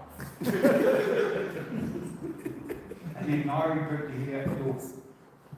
And I just said, dude, come out here. You know, you lady, you're supposed to be helping us, not making fun of us. Now, I could never fluster this woman, eh? You know. She goes, would you like a coffee, Jeremy? I went, yeah, you give me a coffee, and then you come out there and you tell me why you did that to me. So she came and sat down, and Ninja sat beside her just to start off with for the conversation, but she said, what do I do? And I said, you asked me to act the part, and I was acting it, and then you pretend you were scared for your course. She said two things to me to start off with, and the first one was, if that was you acting, then I would hate to see you in full flight. And even though it was an act, that behaviour frightened me. I stepped back and I'm looking at this woman, I'm like, you know, I started to trust her a little bit, and definitely all the other boys trusted her, you know, with a whole lot of, to me, too much information a lot of the time, you know. But I was just looking at her and I'm like, she's got no reason to lie. Am I scary when I'm like that? No, and she goes, Jeremy, when you get like that, I can only imagine what it's like for your kids and your partners around you. And then something clicked in my head. And it wasn't my kids, particularly my little girl. And I used to be yelling and screaming at her sometimes. She'd go, stop, Dad, you're scaring me. And I'd be like, don't be so stupid, I love you. You know, I just used to poo-hoo that. And I was just like, oh. And then something happened that I hadn't done since I was a kid. When when you think you've been pretty staunch or whatever, I just burst into tears and I couldn't stop crying. And I'm just standing there blubbing. And I'm like, oh, I'm sorry, Maury, shit, I'm sorry. And then she made it worse. Because she came over and she put her arm around me. And then she just sat me down on the step. The boys went back in with their husband to carry on the course, and then she sat on the step, and then she asked me a question that no one in my life had asked me. None of my mates that I used to couch up on, none of the police officers that ever been to my house, none of my teachers when I was a kid. She just said to me, what makes you tick, Jeremy? Why are you so angry all the time? Can you tell me your story? So I sat on the step and I told her what I told you tonight around my childhood and stuff like that, you know. She never interrupted.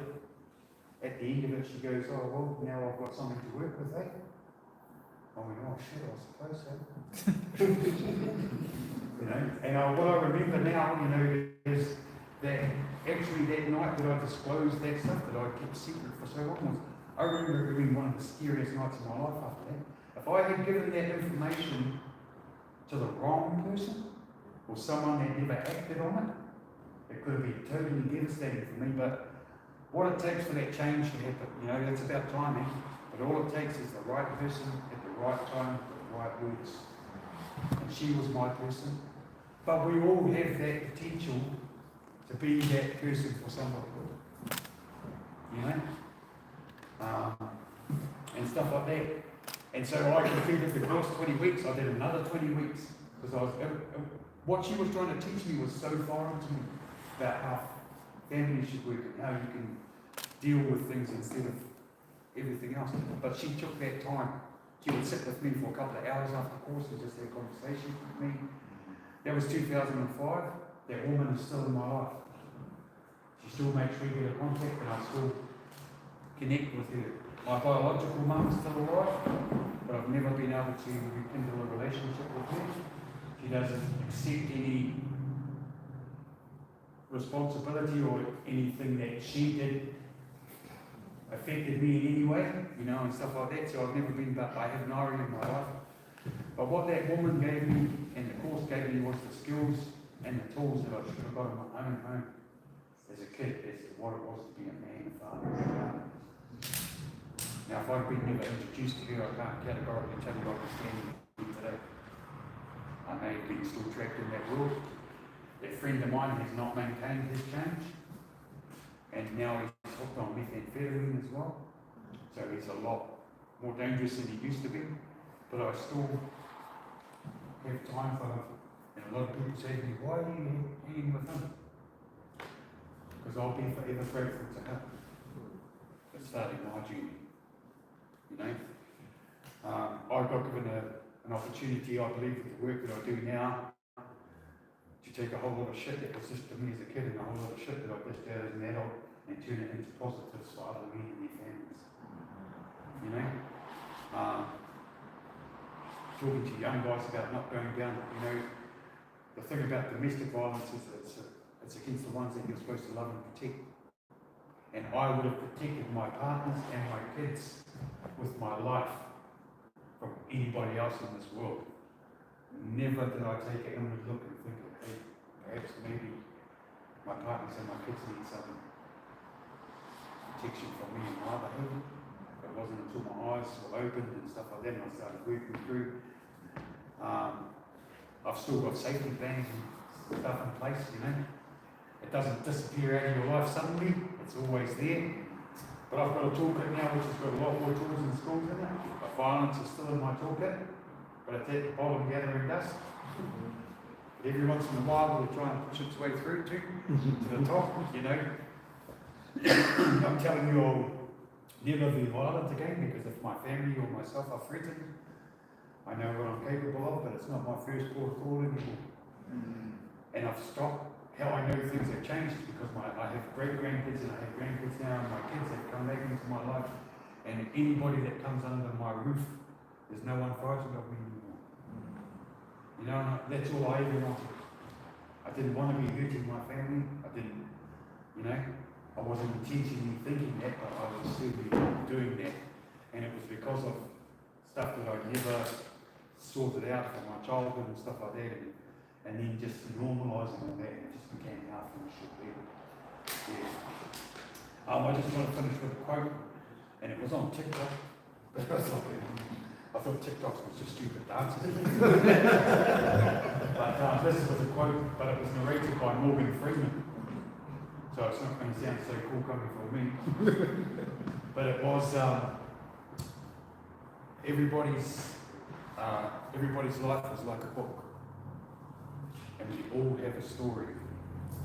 And we've all had parts of our story that have affected us in some way.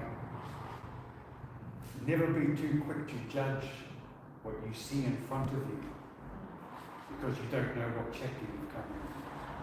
You know, and to me that just sums that story up. You know, even when, you know, like dealing with police and stuff like, I'm just a bad man. But I don't believe there's any bad men out there.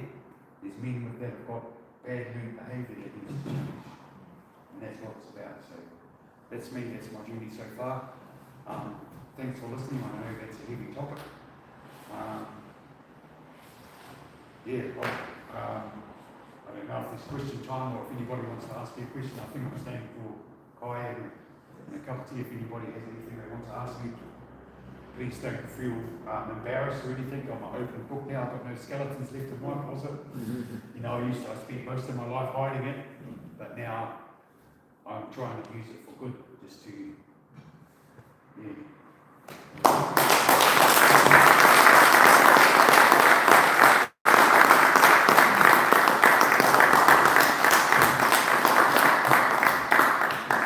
That was a very powerful story. Thank you so much, Jeremy.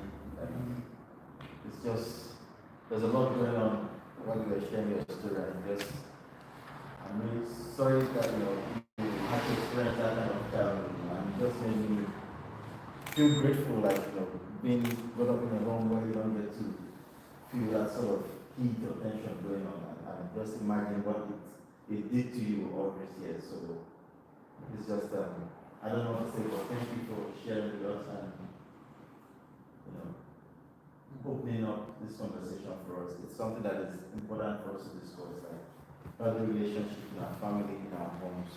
Most of us are having children and we don't want to find ourselves, you know, in this kind of position. So I'll open up the floor for people here to, if you have questions, please let's ask Jeremy. We'll take a few questions and it's going to be around, like I said, it's going to be here with us for some time. So if there's anything that is burning on your mind that you want to ask, please feel free.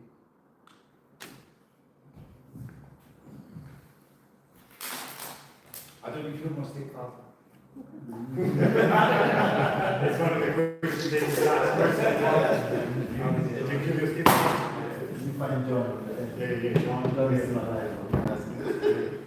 What's your relationship like with John? So he's passed away. I didn't kill him. But I did run into him when I was about 22. And I gave him my own. Yeah. And then I never saw him again in life. How I know I've changed too. I used to be quite like a lot of people ask me a lot of questions. Have I ever run into the guy from school? No, I haven't. Same with John. 10, 15 years ago, there had probably been conflict. But now, what I would do is if I had the opportunity, would sit them both down in front of me and ask them to tell me their story. Because behind everybody's behaviour there's something that drives it, you know, stuff like that. So, yeah, you just have to peel back the layers. So you're not going to connect with the ogre, but you might connect with the 5-year-old boy or the 10-year-old boy. So it's just, yeah, I just have an understanding of, yeah, what the outward action you see is anger and rage. But that's a hurt little boy. The emotion is hurt, which drives a lot of this stuff, and it's just undealt with.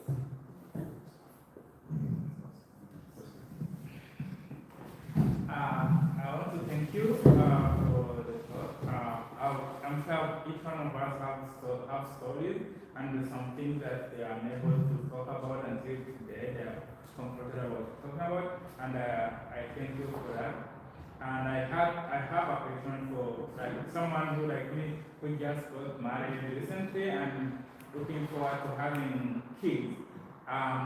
You said that you have done talks in schools. My question is, I have never been in a boarding school.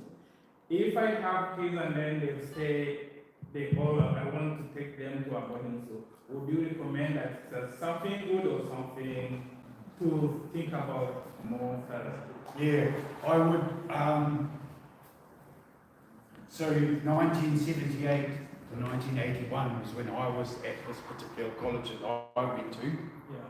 2 years ago, I was speaking in Hamilton to a group of people, And the college that I went to was pretty well known. And this woman came up to me afterwards and she said, that was Jyoti, wasn't it? And I went, yeah. And she goes, I've just pulled my son out because of the bullying. So that boarding school culture is still around. I don't know if it's in every school, but it's a boarding school culture. And it's still there. So I never considered sending any of my own children to boarding school. No. And maybe slightly different, maybe if it was a co-ed boarding school, you know, like boys and girls, but definitely all males, I'd be quite weary of the fact that it's just alpha males. Just, you know, you can't have 180 chiefs. If you know what I mean? I would definitely look into that and be asking questions about what's that type of stuff like in particular schools.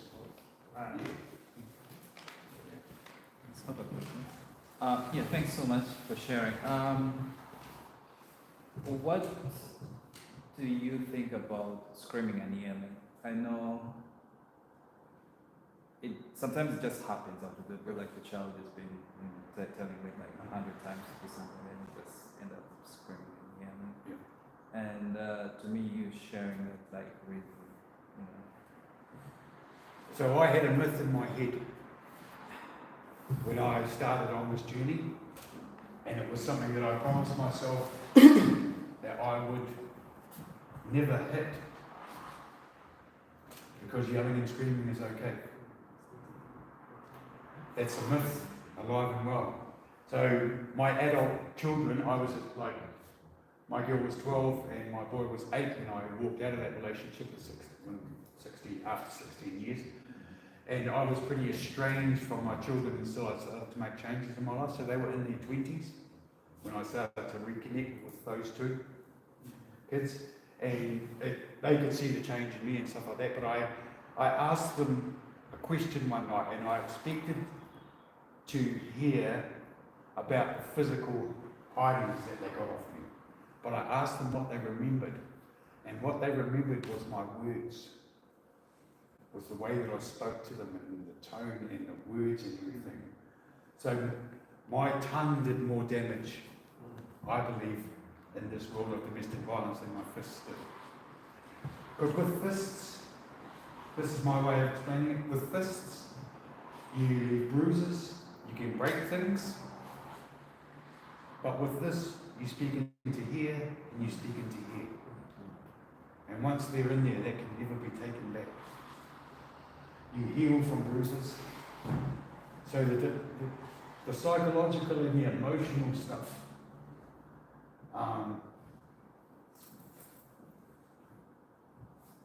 can form their whole self-esteem for the rest of their life. And if you do it enough, like with your partners and stuff like that, as you calling them useless or things like that, or calling them useless little bugger, they start to believe you. You know, it can be that powerful. The words. So I believe definitely, you know, and I know what you said, you know, like just every once in a while, you can't control it 100% of the time. You know what I mean?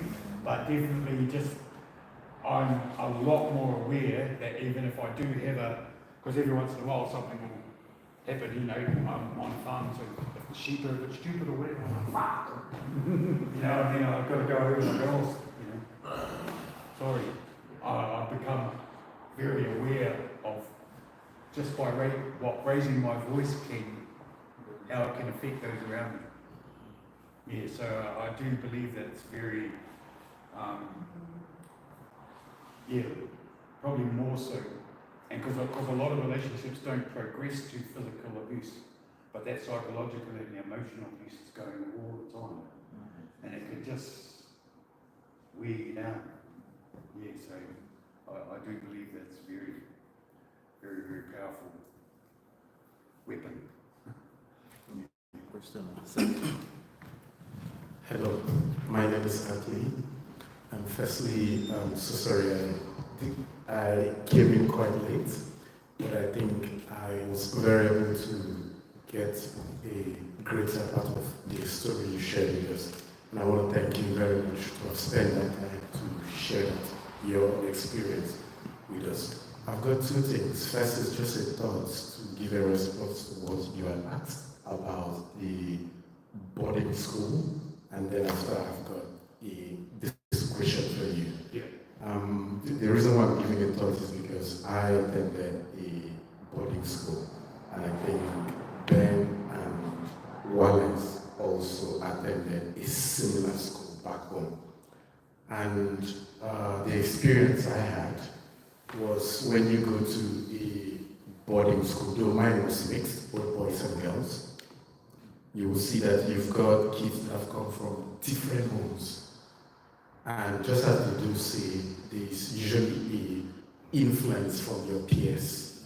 So I was from my home. I've got friends and other kids that were from lots of their various homes. And the experience I saw was you see different characteristics. So kids who are from homes where there is a kind of family violence, you would see that come true. The ones that are from homes where the parents are quite calm and they give them tips and the rest, you will see that come true. And then what you would find would be a cross-fertilization in terms of the ones who are from good homes could change to be like the ones who are from the homes that may not have this violence. And the ones who are from homes that have those the violence may change based on their friends. To see that, this my friend is behaving very different, and vice versa. In my case, similar to Ben, one of the things that did help me in school, because I had friends, all a mix, those that were very rough, those that were bully, and those that were calm. But one of the things that was at the back of my mind was, as he said, I think you had pointed it out, was what my parents do tell me prior to going to the hostel, you don't need to do this, or you need to think about this. So when I'm with friends that are trying to push me to do things that I know if my dad sees me doing it, he wouldn't be very happy. What rings a bell at the back of my mind is, this is what daddy said. And then you begin to think, I'm not sure I should do that. There's sometimes you want to try, and once you try it out, there are two things. It's either you get into it, or you actually pull out. But what I'm trying to say is based on how you've laid the foundation for your kids at home, it could go a long way, to help when they go out there. And the question I've got for you is, if you were to be given a clean sheet, let's say you're to go back to your 20s, I know you may have said this throughout the process of you trying to share your experience, but more like a summary in terms of tips, what would you do different? So if I get this right, you're asking me what I would tell 20-year-old me? Yeah, 20-year-old person. Yeah. To get help now? Pretty much. Like, I'm just having the earlier we can intervene with these young men that are starting to say, and I started to explain behaviour at primary school, like very little. But I also understand the thing about timing, you know what I mean, like about the timing and stuff like that. But if I could, I would say to myself, you've got some of your own hurts that in a couple of years you're going to be passing on to those that don't deserve it, your children and your partners. That's where it seems, to come out. It's not, you don't often get the chance to go back and inflict the harm on the ones that inflicted harm on you. So if someone had said to me, like police coming in and stuff, when my little girl was standing beside me in the house sometimes when I was nutting off and stuff like that, do you realise that your daughter is going to grow up accepting behaviours from men because of what she sees you do? That gets me now, like I can't categorically say that, you know, that it's got to piss off or, you know, mind your business or whatever. But just, I've got a lot of regrets and a lot of things that I'll carry. You know, a lot of people ask me have I forgiven myself. I'll never forgive myself for a lot of the stuff because that's what helps keep me the acceptance of it, you know, and stuff like that, and grounded. But if there was one thing that I could go back and change, it would be that I never passed it on. You know, I haven't passed the curse that got given to me onto my kids, and now I have grandkids and great-grandkids. You know, that it's my great-grandkids where the cycle will hopefully be starting to the change that I've started. My kids were already hurt and damaged, and my grandkids have been in that world, you know, and I've been trying to help their mother, but I'm resigned to the fact that I'm not the person to help my daughter out of the space that she's in. I'm just hoping that someone else comes into, the right person comes into your life before things get too far gone.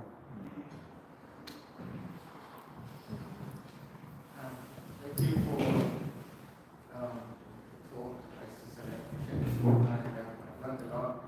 your last statement basically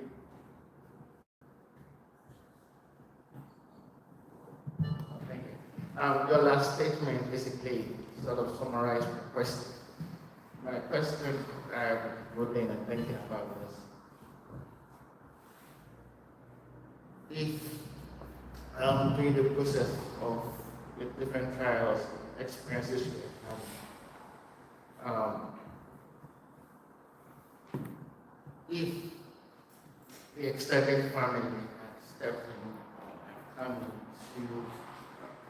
come in to intervene or talk to your mother, or because definitely they would have seen or witnessed several episodes, definitely, I would presume, and then they intervene.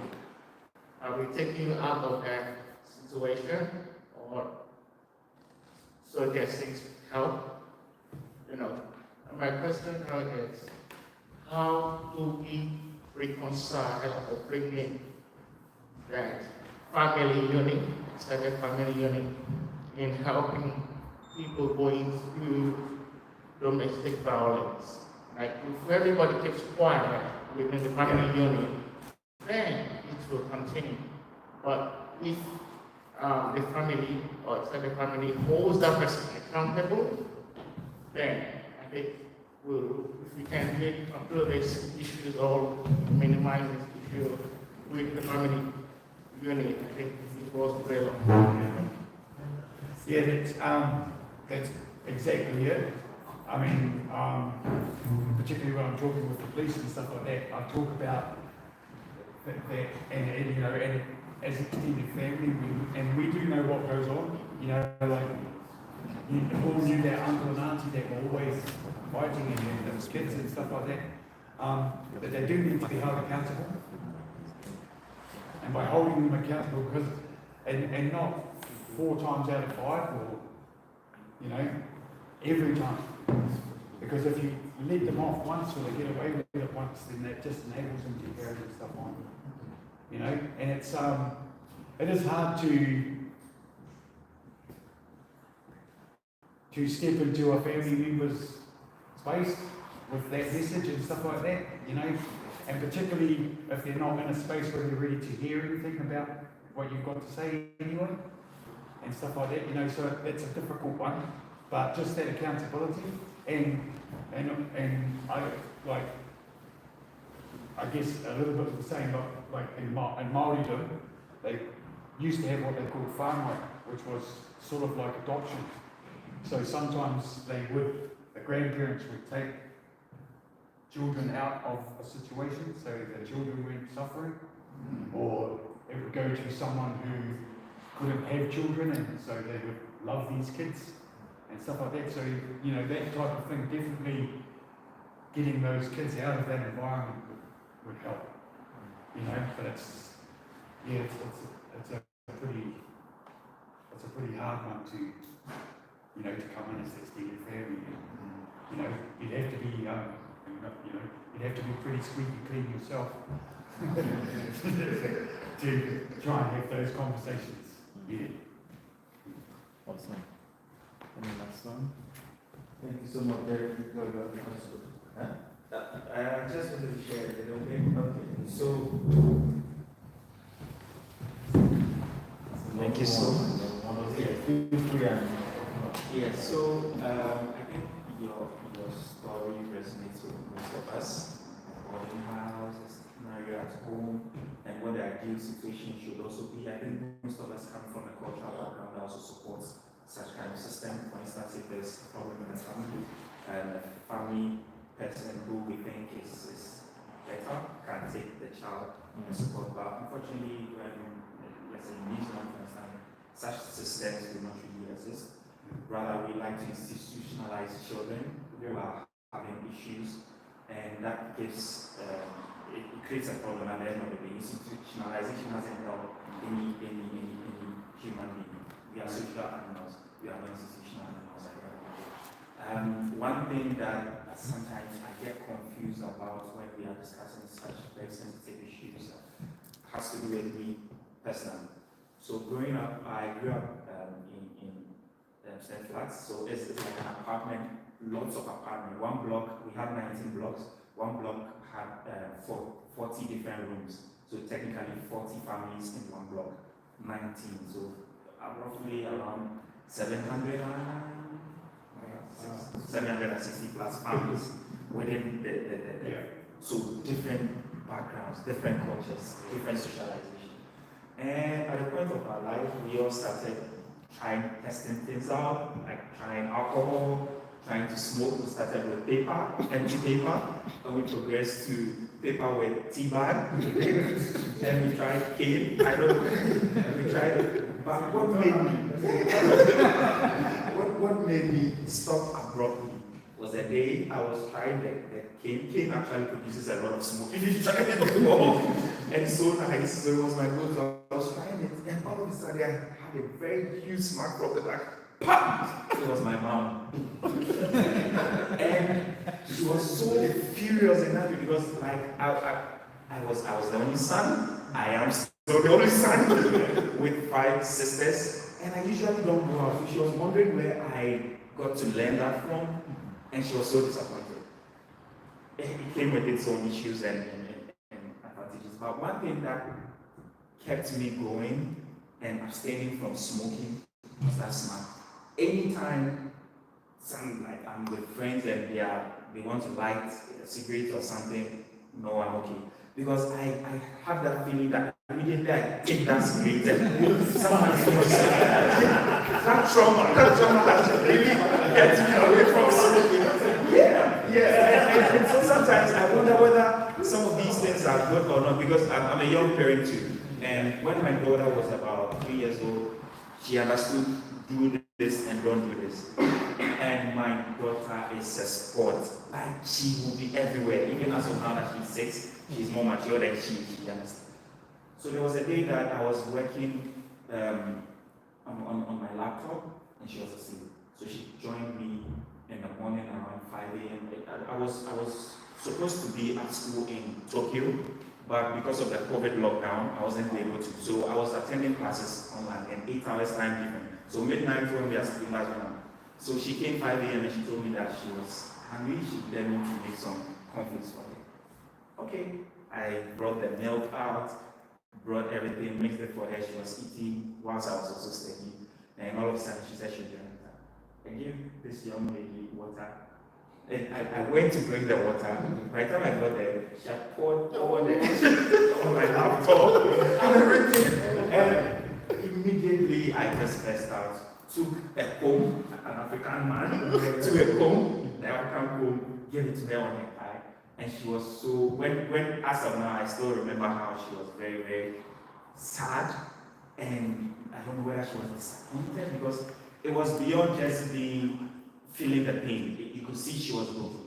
And even recently, somewhere around November before the Christmas holidays, I called back home and I was speaking to them via video and she was feeling sad. And when I was asking her why she was sad, she said she has missed me, she wants me to come home before the Christmas, and I told her that it won't be possible for me to come for Christmas or Christmas. But is she still fine? Is there any other thing?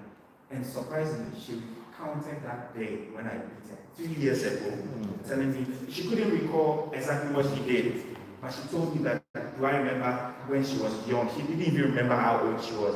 When she was young, and she poured milk on my laptop, and then I used the comb to beat her. She's still feeling that way. It made me realize that she's also very, very sensitive. She also remembers things like how I was also, when I was very young, I remember I could recount certain things that happened to me around age 4. Yeah. So I now find it difficult how to help her as a father, because there's someone who keeps these things in her head. When you smack her, it's going to negatively affect her. When you speak, one thing I tell all my friends, the worst thing you can do to any human being is to speak negatively to that person, especially when that person is below you. What has kept me going over the years is that I also had a very slow childhood. I started speaking after 6 years old.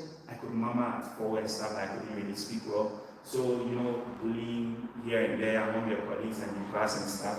But one thing that always kept me and motivated me always was the words I could hear. I could understand everything, but I couldn't really speak well. The words that my grandmother used to tell people around me, that I'll be the doctor in the family. I'll be the first person to be a doctor in the family. And that has kept me going from day one. I'm the child, I'm the kind of person who had an F in a subject, and back home, before you reset, it takes 2 weeks. You have to prepare and reset that same paper. Within 2 weeks, that same paper I had an A+. Just because I had to say to myself that, no, I'm my grandmother's doctor. I'm the one who is supposed to be the doctor of the family. So I discourage people from doing that. So I don't do that to my kids. I realize the case too, if you work here too, she's happy with it. How do you think such a situation can be managed? I know I'm not going to beat her again because I know it's not going to work.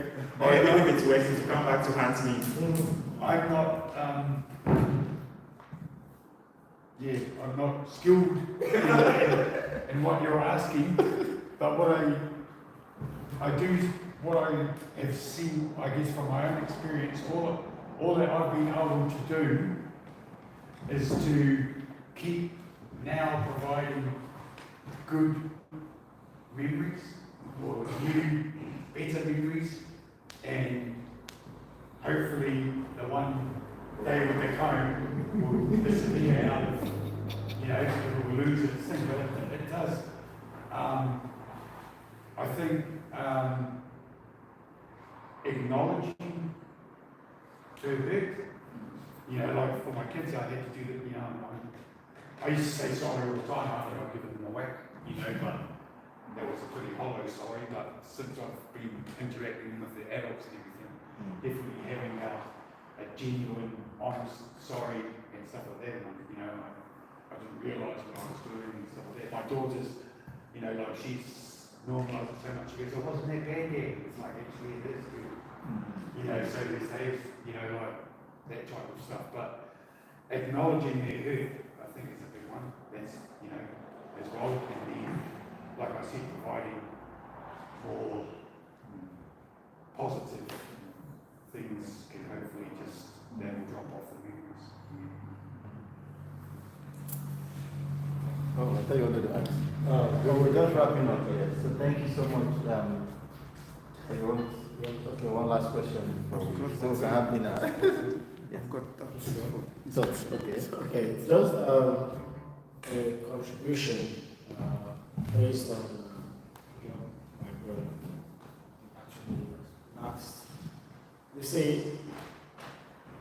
aside what Jeremy shared and all the exposition that he gave us, we can see that it all starts from one person for there to be a circle, and that circle can go on and on if it is not linked in the board.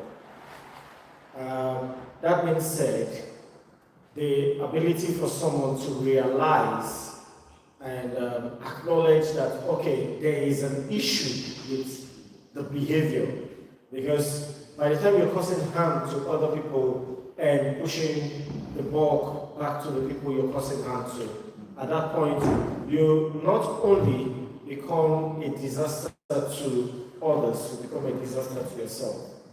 That being said, I am very grateful that I am here today to hear all this, because it gives me the ability to think back and reflect. How has my behavior been over the years? Has it been more of harm than good? And you see, you can't really score yourself, but we're here. Then back to what you asked concerning the ability to train up kids. You see, let's go back to the Holy Book. The Bible says that foolishness is in the heart of the child. It says, but the rod of correction is what drives it away. But that is what our parents put in us while we were growing up. Every little thing you see, no, it's not a question, it's a contribution. Yeah. You know, what you get to know about is the different types of gaming and all those things. But now I've been able to reflect and see that that is not actually the actual way to go. Because you don't have to say at every bit of mistake or every bit of slight annoyance from the children, you take a widget and you smack them. No, let them know that for every action there are consequences. You understand? Okay, just a few months ago, my child broke a huge TV, and the usual what parents would do was, oh, and you start hitting. I said, no, you spoiled it. I'm going to tell you, these are the consequences. And I laid it out to the child. After I laid it out to the child, without even flogging, the child was already crying. Because you know that, okay, for this action, there are consequences. I said, oh, Daddy, I'm not going to do it again. I said, okay, you're not going to do it again, I have to see. I replaced the TV. And you see, they avoid it as much as possible. In fact, they advise themselves. I have 3 children. They advise themselves as much as possible. Oh, don't do this, don't do this, it's going to break the TV. You know, they keep as much as possible. But if you are gone with the flair of the moment and starts hitting and hitting, it's not going to pass any message. But the ability to tell them that for every action, there's equal and opposite consequence. No, you don't say reaction, no, consequence. There must be a consequence for the action you take. And I also advise them, look, you have come to New Zealand, you've come to it's an old ball game entirely. But to every action you do in school, there's also the consequence. You do good, look, your future is just right in front of you. You do good, your future is just right ahead of you. But you mix up and you interact and become someone who wants to mix up with gangs and gets involved with lots of, permit me to use the word, with lots of shit around. I tell you, you're going to mess up your future. You understand? So let's make them know that for every action, there's always a consequence. Thank you. Awesome. Thank you so much. Thank you very much. Because of time, we're just running late. Please, what our advice is, we just quickly get our dinner, take food from the table of the food tray, and just come back to your seat. We have a special guest among us who will talk briefly for the next 30 minutes. So let's get some refreshment and come back to us. Thank you. Thank you, Jeremy. Please, let's give Jeremy a round of applause.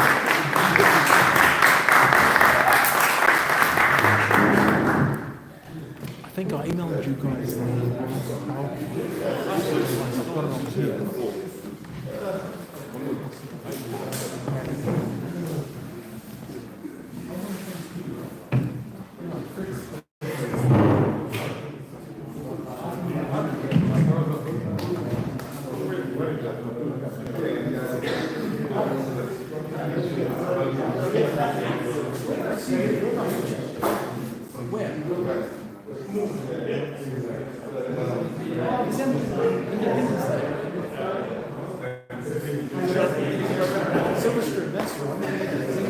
That's right. Man, I got all these faces that are familiar. I'm like, where have I met you? Yeah. Oh, awesome. Also, Yeah, how's things? good, good. Yeah?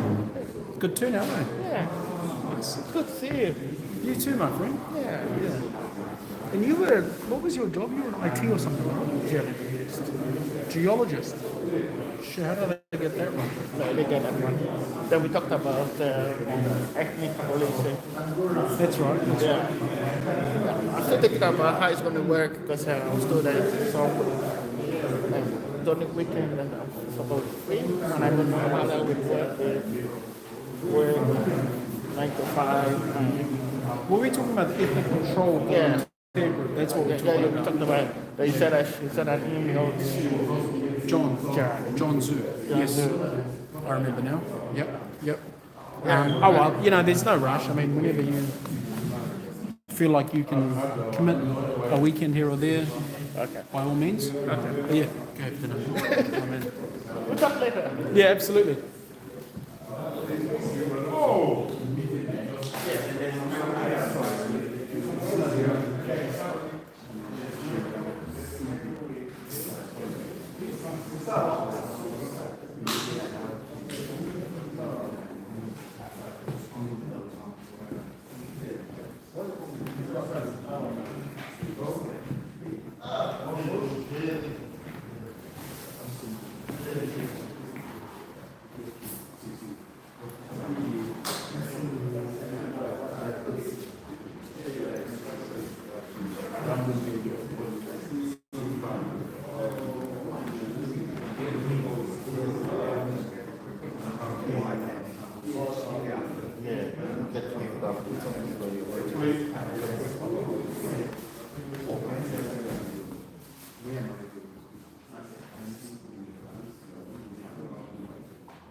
Good one, man. How are you?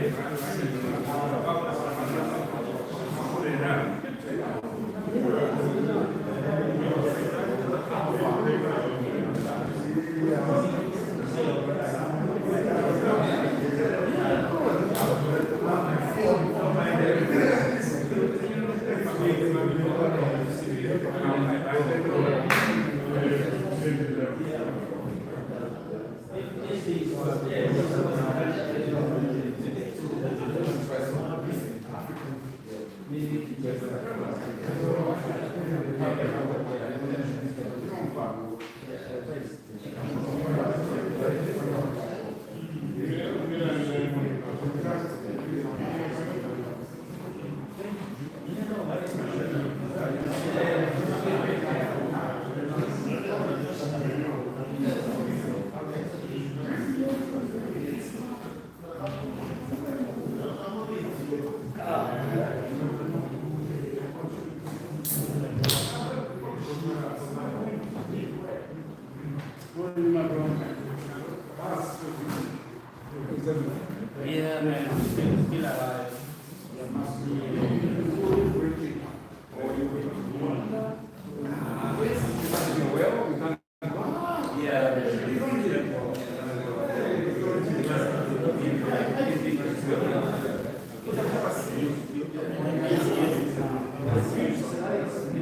Yeah, we come out and we have to bring the world into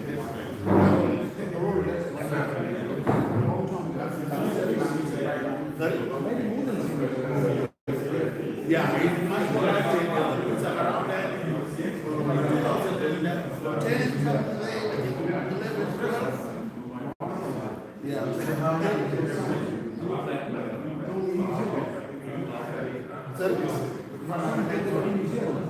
Yeah, he's now in the air, he's doing a flight.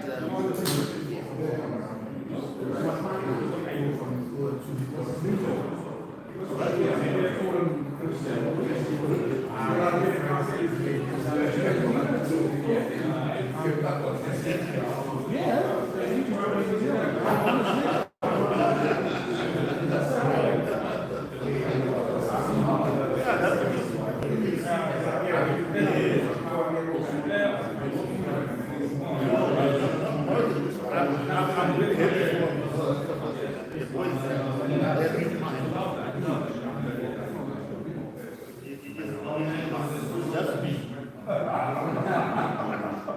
for I tell you, I said,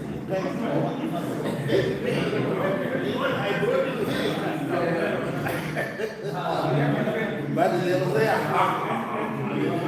they will laugh,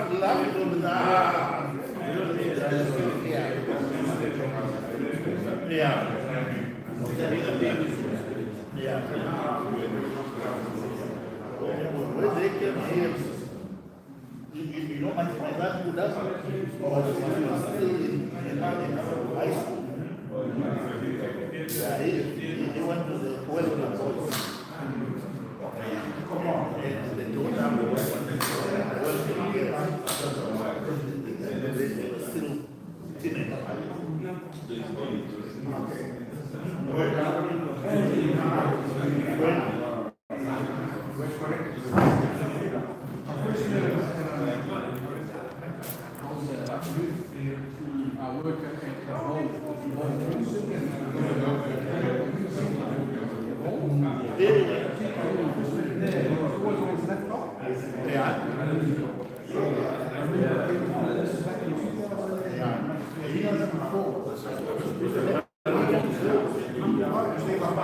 He loved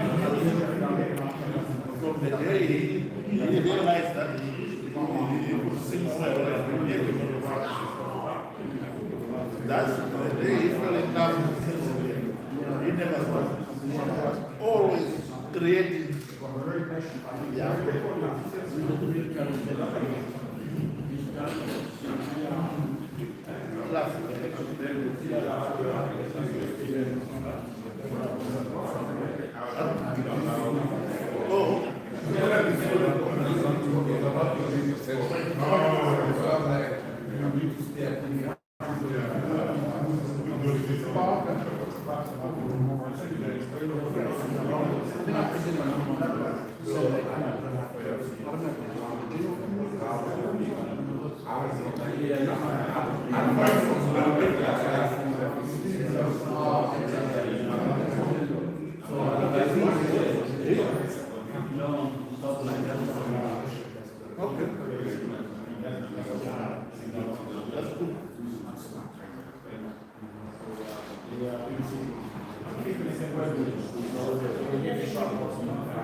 Sorry for interrupting you, Tony.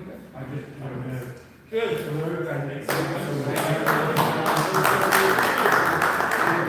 okay, thank you. Hey? Oh, about an hour and a half to drive. You feature in my presentation. Do I? Oh. Yeah, I might have. Were you ever policing in the Horowhenua area? We're driving back to Foxland, so because of time.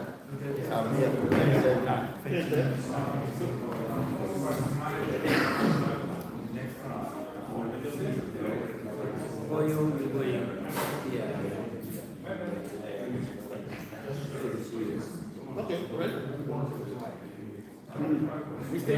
You want me to carpenter? Carpenter. Carpenter. Oh, yeah. Later night. No, where is it? Oh, it's sick.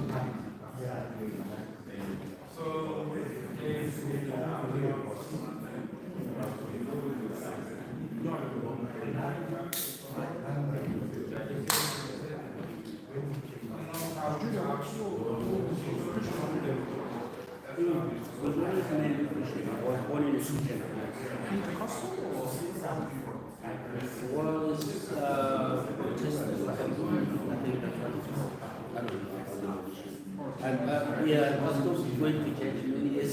Oh, yeah. Very good. But my dad was head of African Baptist Church. Yeah.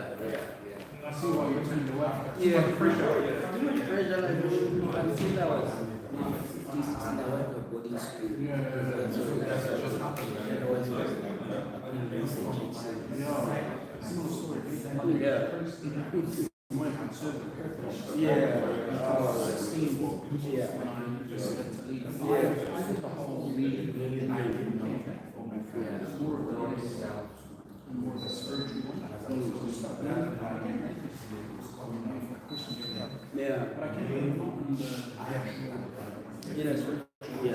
I'm pretty much the same.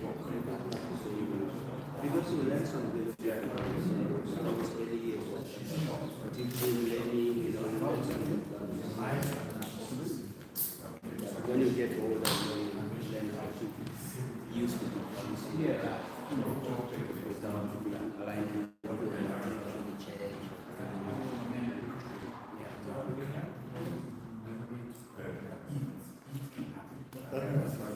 church. What happened? You go the church. Oh, yes. That didn't happen.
All right.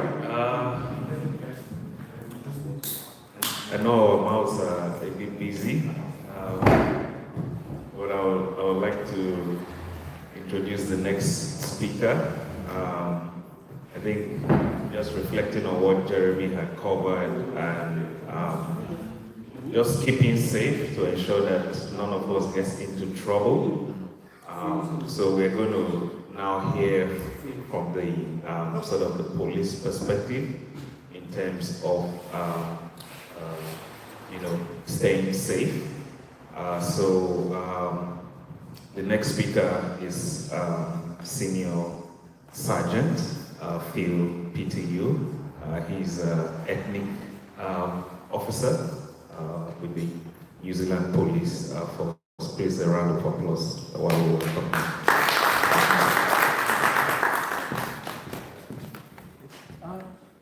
Can everybody hear me? Yeah. Kia ora team. John Ball. Bonjour. Some of your language. Assalamu alaikum. Yeah. What else do we have? Dumela. Yeah. Dumela. Amakuru. Amakuru. Say it again. Amakuru. Amakuru. Kedu. Wow. So I'm going to learn all these greetings. Gentlemen, thanks for having me today, and thanks to the organisers, Frederick and the team. So I was asked, I confused the calendar, so I apologise for coming late. I've got another presentation Saturday coming, and I thought I had doubled up on my calendar, so I deleted today's one, thinking I've got the Saturday one, but luckily the brother called me and said, no, it's two separate ones, so I immediately left a function in Upper Hutt and quickly got my clothes on. Luckily I had some clothes in Lower Hutt Station. Here I am, so I won't take too much of your time. This is just a generic slideshow. We're going to talk about just general safety, but we're going to focus a little bit in the family harm space, what you would probably commonly refer to as domestic violence.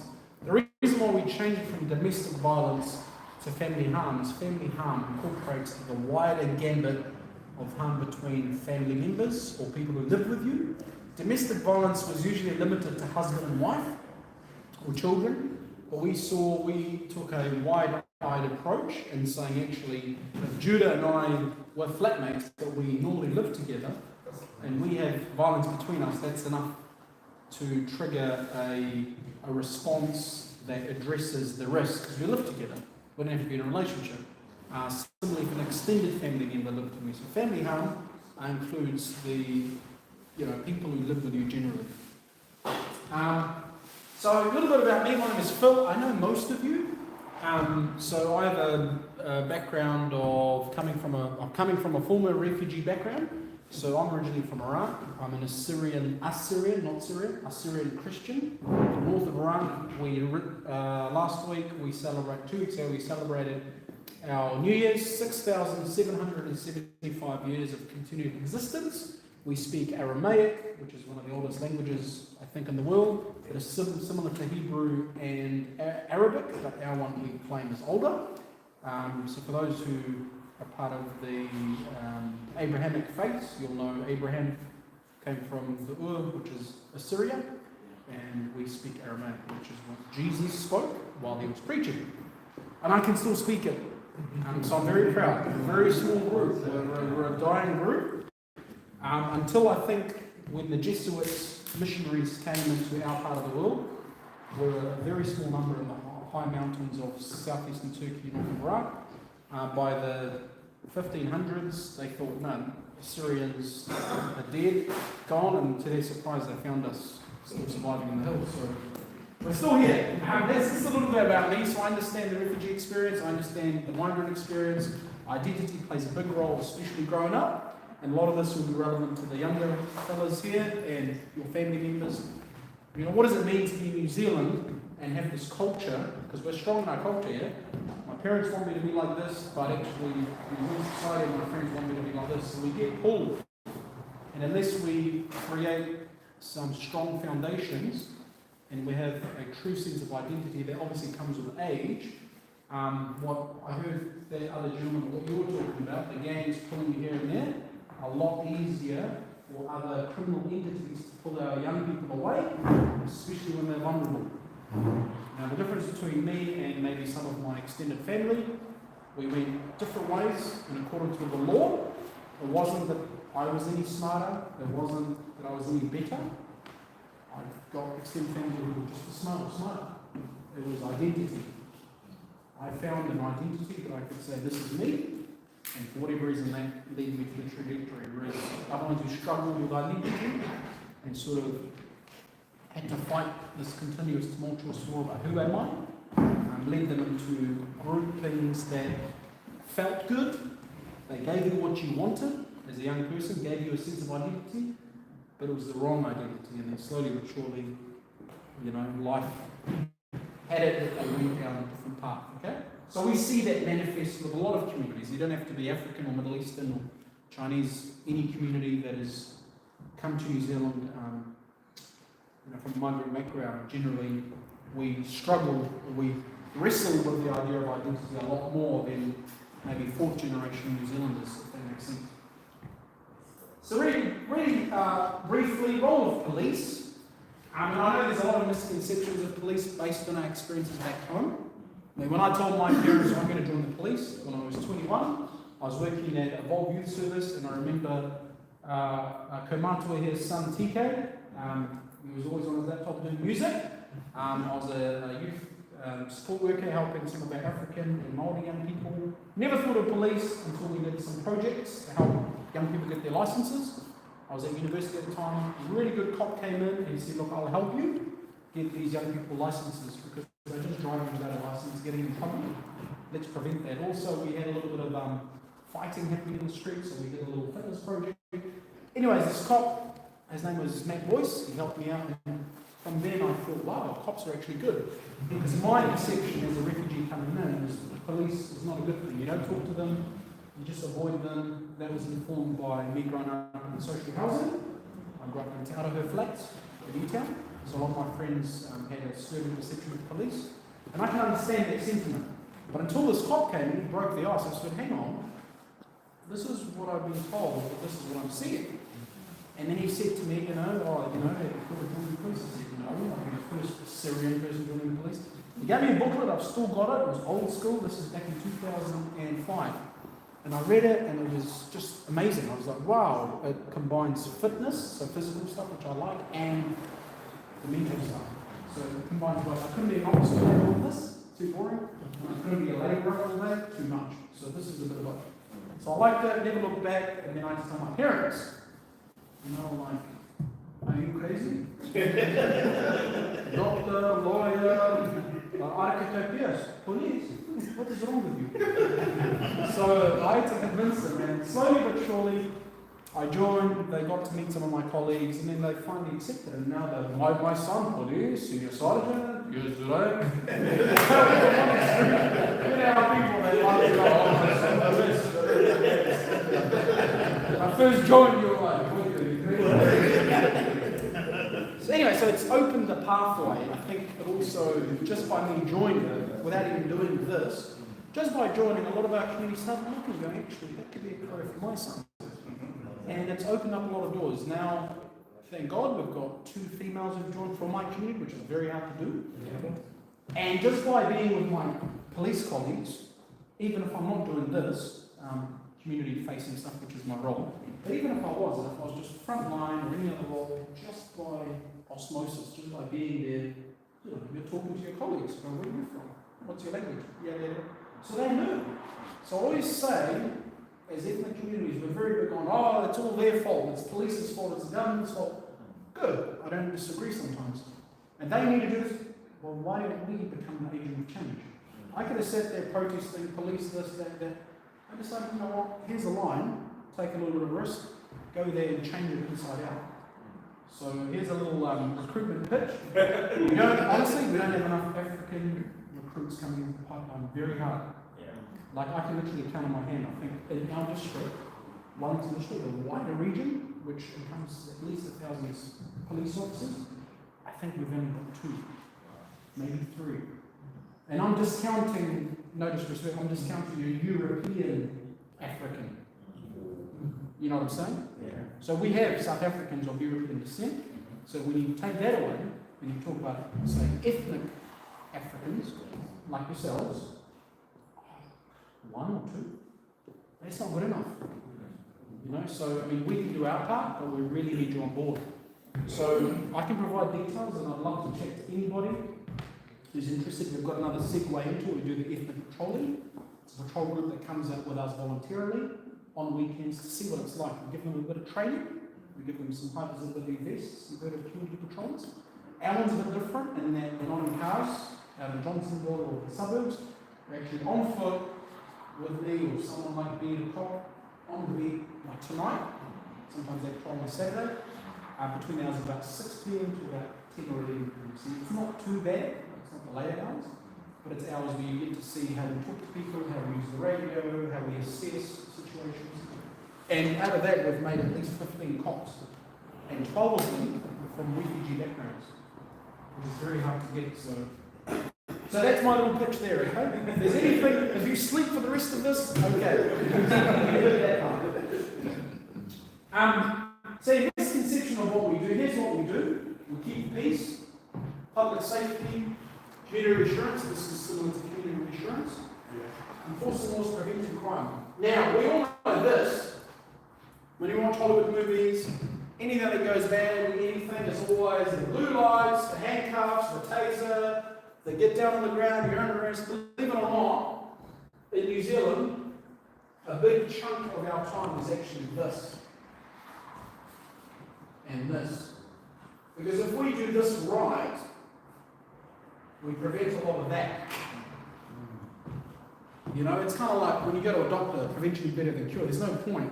Well, it's a lot better if you prevent cancer from happening. And if you stop smoking, it's a lot better than you've got cancer, now we've got to treat cancer. Your chances are very slim, so that's very gory, but similar to this. If we can, like we say, work with young people, you know, take their pathway somewhere else.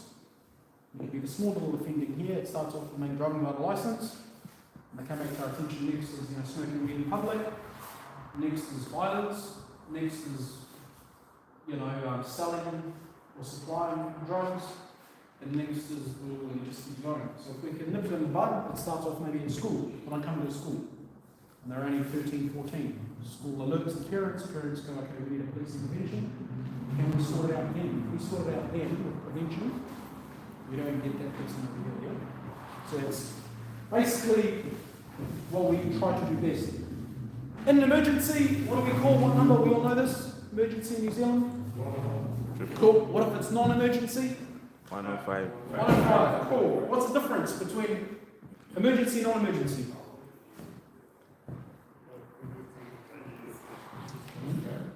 Judah knows emergency like we need your help now. Yeah, and non-emergency could be, you know, we need to talk to you. When you have a time, we need your. Perfect. So one, a crime is happening, and it's happening now. There's a sense of urgency. So it's what we call time critical. Non-emergency or 105 is a crime has happened or is happening, and it's not time critical. It's not a critical incident. I'll give you two very simple examples. I wake up in the morning. I'm so excited to come to present to an African gentleman. I go to my car. As I'm going to my car, I notice there's someone breaking into my car, looking left, looking right, he's breaking in. He hasn't seen me, or she hasn't seen me. Now, is that a 105 or a 111? 111? Who's 105? Hands up if you think it's 105. It's already broken in. Okay, so that's a 111. Why? It's a lower crime. It doesn't have to be a high crime, it can be a lower crime. Somebody's breaking into your car and it's happening now, it's time critical, cops can do something. Scenario 2, same thing, I wake up in the morning so excited, Frederick's told me about today, and I'm like, yeah, I can't wait. This time I get to my car's been broken into. Some of my coins and whatever have been taken. I look left, I look right, there's no one there. It's been here for the last 12 hours. It could have happened 5 minutes ago, it could have happened 11 hours ago. 111 or 105? Same crime has occurred, somebody's broken unlawfully into my vehicle, a crime has occurred, but it's no longer time critical.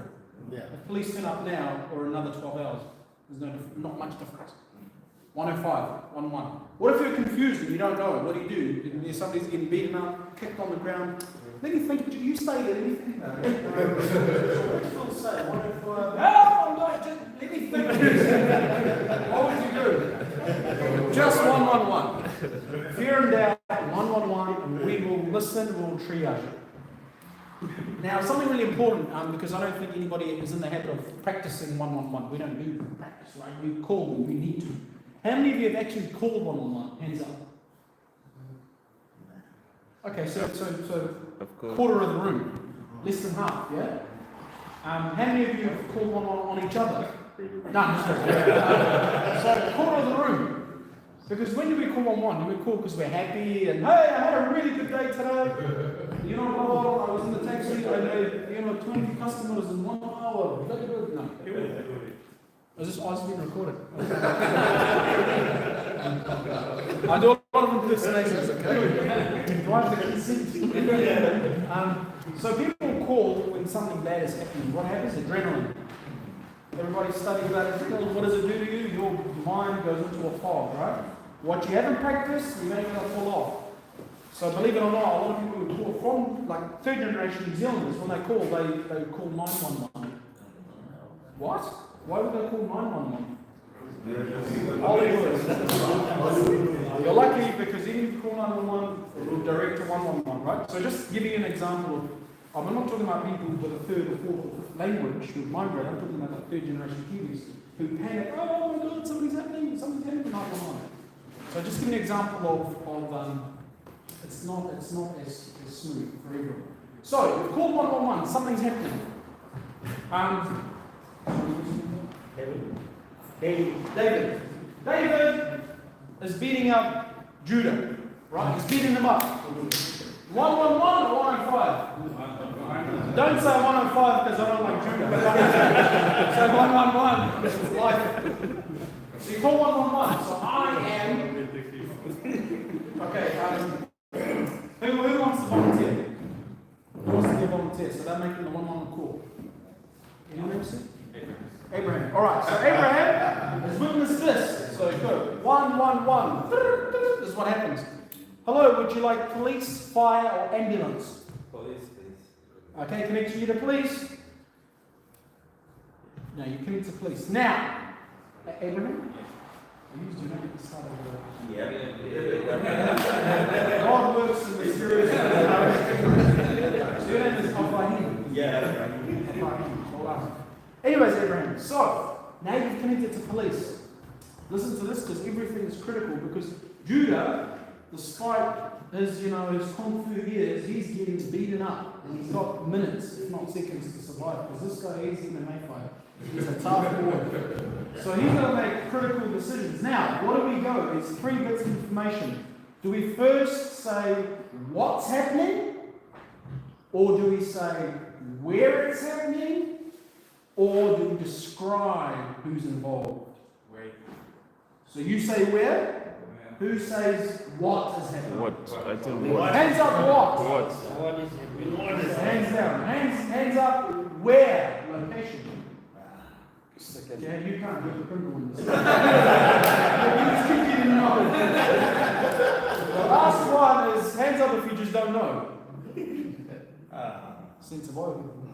Confident man. Okay, so let's try what I do, the 1% example. So your battery always happens, right? Whenever you need it, 1%. When you don't need it, 120%. So, oh my God, Judah, oh, I love Judah. It's not a 1, it's 1, 1%, oh my God. Connecting, So let's try what's happening. Hi, there's a fight and somebody's dying. Oh, the phone dies. There's a fight. Somebody's dying.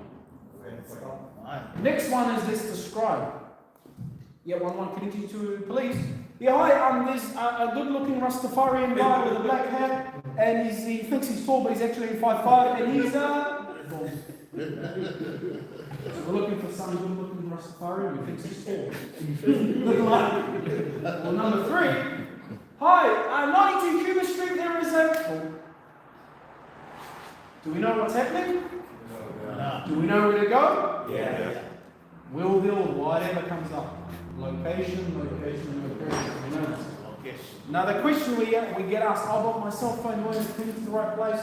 Don't rely on it. Yes, generally speaking, especially if your internet data is on, and your GPS little thing is on, yes, if you're in a place like this, more than likely it will track you down to like 20 to 50 meters. But it doesn't always work. Like if you're out in the Wairarapa, somewhere in a farm area, we might track you for like 500 meters. So good luck. Within 500 meters, he's got a minute or 2 minutes of survival. So yeah, so just, where are you? And then what's happening? So we're at 92 Cuba Street, out, a man's being beaten up. And then if you can, who is it? So when he runs away, you've described what he is. Because remember, cops will try and go to the scene. If we hear the person is decamped, which means it's left, this gentleman is left, we don't just go to the scene. We'll have one unit there, the others will do road patrols looking for this description. Kapai, any questions there? No? Alright, we'll keep moving. Also, free of charge. So don't think to save Judah, I've got a pad in my pocket. No, just save Judah, okay? We don't charge for our services. And it's confidentiality, very important for our communities. Whenever you call 111, we try to protect your information. So your neighbour doesn't need to know, your wife doesn't need to know, your pastor, minister, imam. Because in our communities, we like to talk, right? So none of that. We're professional. Unless you want us to share that information, we won't share that information. Because it's your personal record. No one in your family needs to know. We've talked about this. Language services. So if you can't speak English, or a family member or a friend, call 111. It's universal to say help, police, and then just say no English, and then say your language. So you'd say no English, I speak Spanish, or Spanish. Yeah, whatever it is, yeah? Just make it, because we'll have interpreters on standby. Okay, we'll keep going. Okay, now we're getting to the crunch. Family harm. What is family harm? You just say family harm is whatever is happening in the community that is having it's who you are living with or the family children. Yeah. What do you mean by harm? Well, what is harm? Harm is causing someone to pain or violence or things like that. Skip? Yep, domestic violence, yep. Alright, let's have a look at a quick definition. It is when a person harms or controls a family member or someone they're in a close and personal relationship with, like family relationship. The harm or control can be physical, emotional, psychological, financial, or dowry related in some cases, sexual or combination. So the take-home message is, regardless of whether it's a domestic situation in New Zealand, everybody has the right to live in freedom from violence, physical violence, emotional violence, like threats, or sexual violence. So basically, you can't impose that on anyone, even if they're a loved one. Because it's easy for us, like if it's a stranger, meets stranger. So me and Abraham were strangers, we're walking down Corny Place, and he says something to me like, hey, do this or I'll beat you up. You know, that's easy, so I'm going to call you, you know, or do this for me, you know, it's easy. But just because he becomes my brother, or he's my father, all of a sudden things get a bit blurry. Yeah, but he's my father, he's allowed to. This is where the law says it doesn't matter. And I know this is a pretty sensitive topic because I can relate to my family or my community. We don't see it as family harm. And if my dad says, you go to church or else I'll grab this gender, right? It's how we can't grow up, a lot of us, right? Now, unfortunately, we've got to balance that with the law.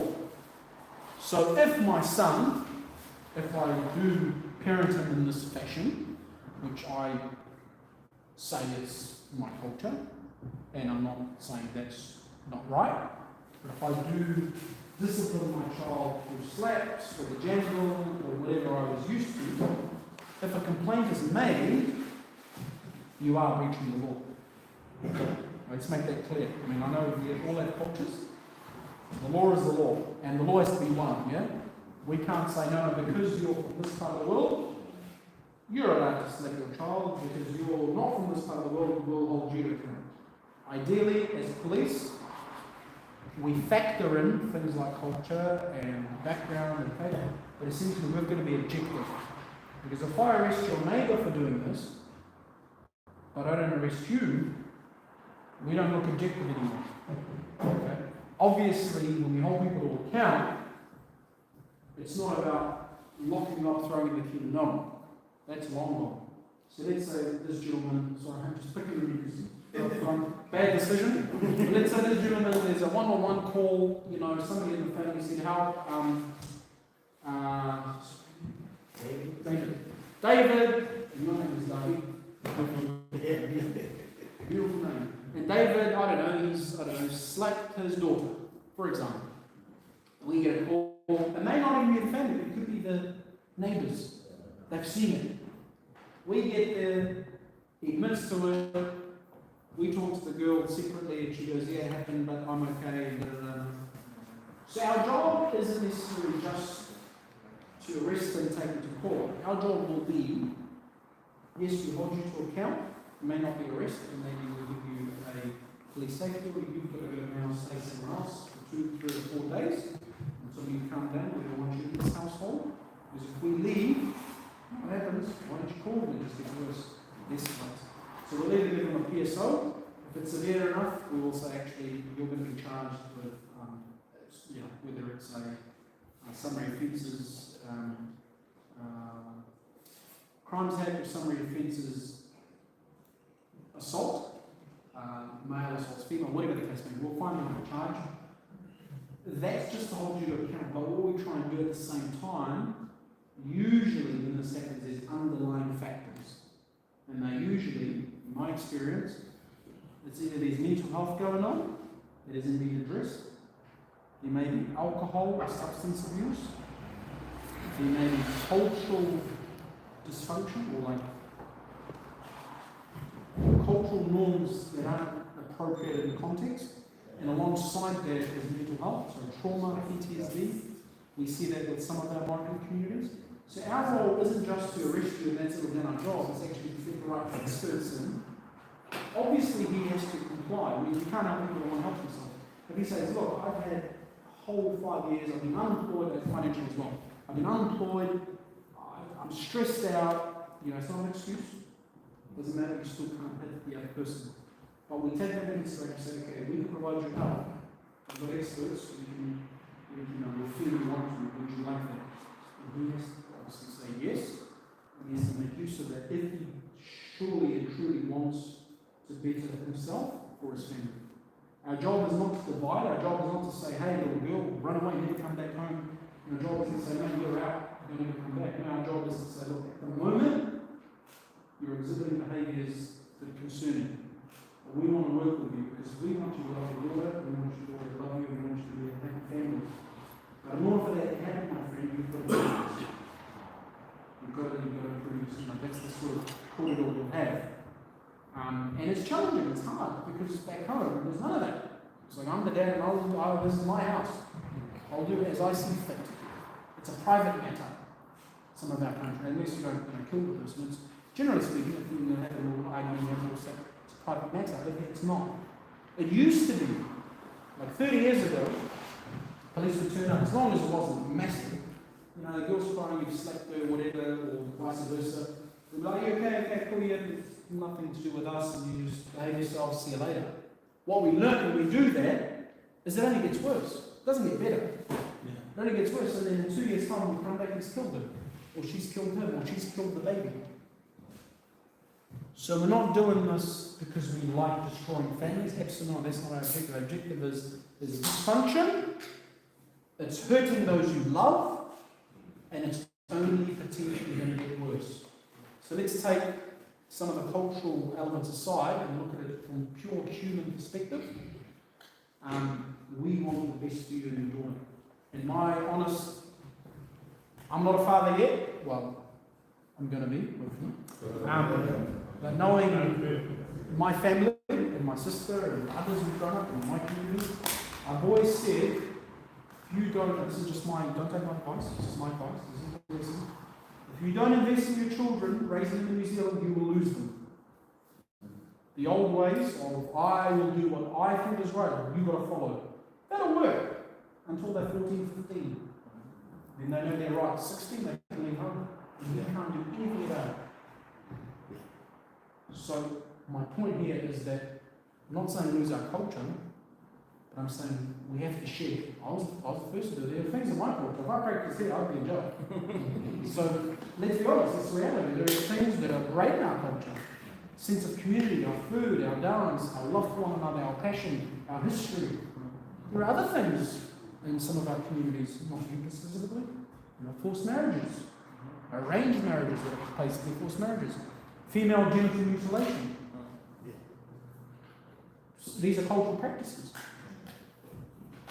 We've got to share all of this, right? Am I being fair or am I? I'm not. I'm saying to myself first. So to be effective parents, I just think there's a whole process of what it means to be a parent, best friend, whatever. It's up to you. But I think respect comes from love. Our parents' version of respect comes from fear and fear alone. There's a sense of obviously respect, fear, but I think it comes from love. That's what I have learned.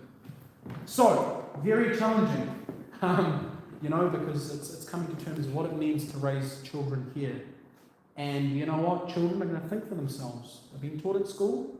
They critically analyze everything. How we act. We say one thing, we do another. So we see these things. A question.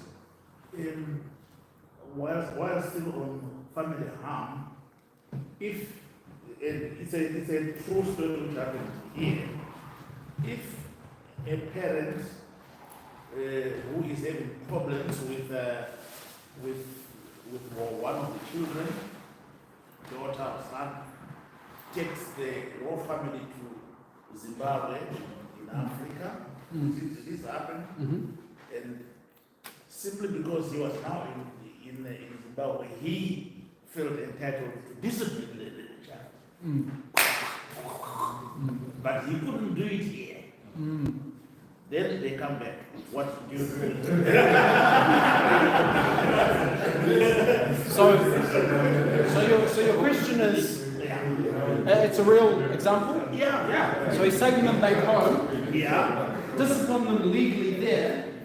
Not legally, but it's accepted. But as a parent, I can let my son and bring them back. Yeah. So they come back. It's not ideal, but we don't know what we don't know. We're only as good as the information that comes to us. So let's say that happened. Let's say Abraham's taking his children now. It's so bad. He's taking them back to Nigeria. Yeah. I can do a really good Nigerian accent. Pause the camera. Pause it. Pause it. Is it pause? No pause. It's live. Oh, no, I can't. can pause. Sorry, I can pause it.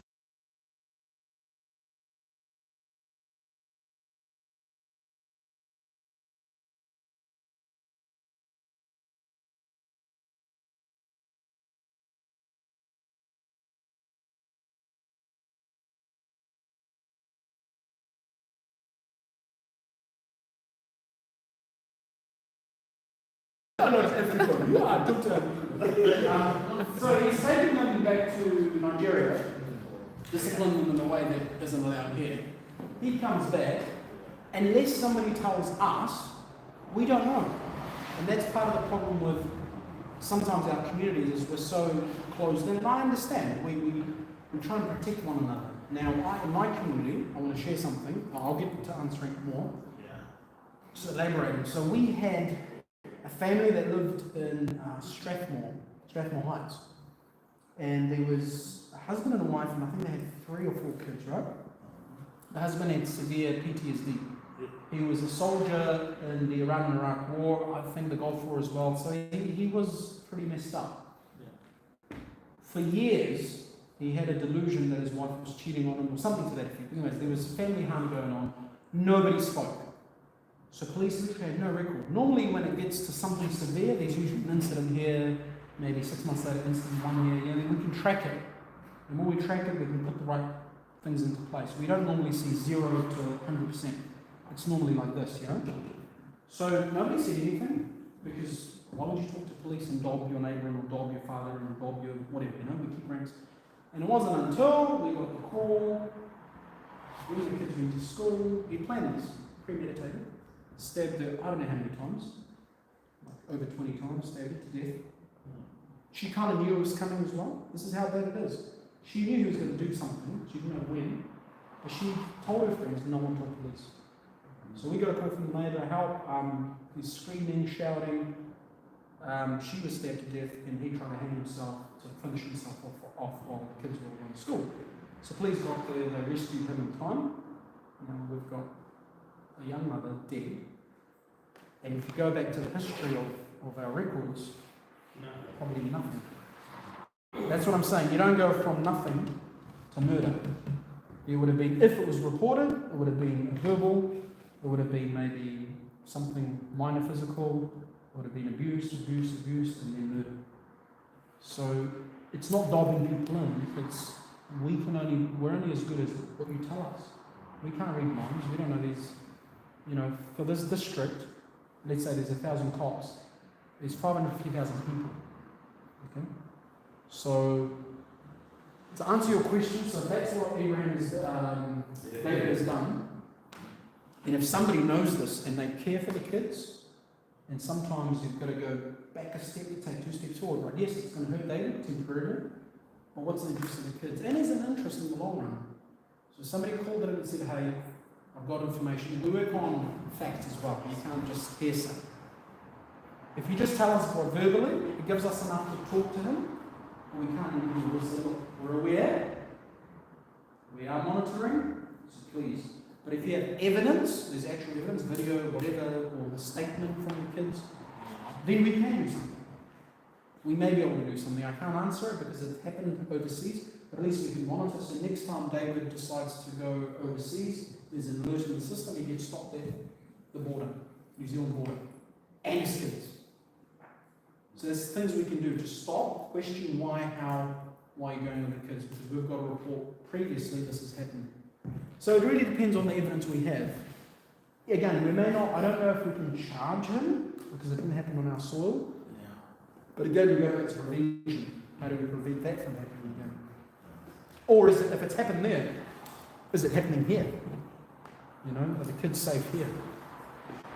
So it's those sort of interventions we need to, be aware of.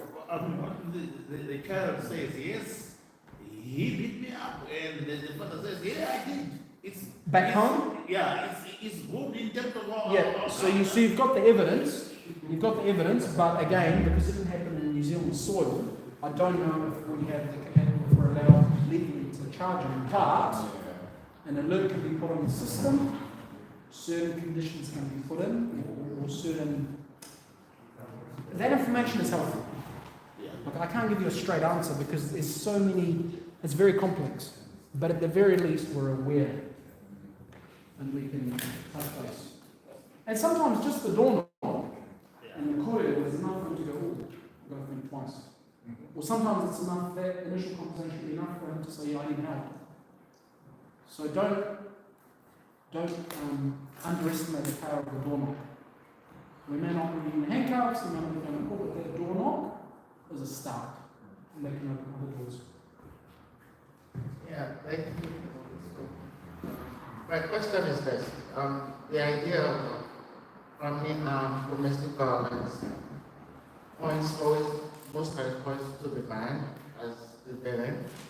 What about cases where children who actually, because of rebellion, report their father just because they want to hurt him or have him or to get their way, because they know the law as if I call the police and the police takes my father out of the house, then I can do whatever I want to do, or the wife.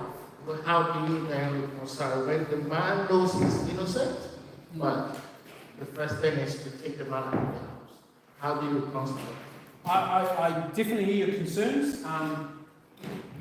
Police don't just make decisions based on what we say hearsay evidence.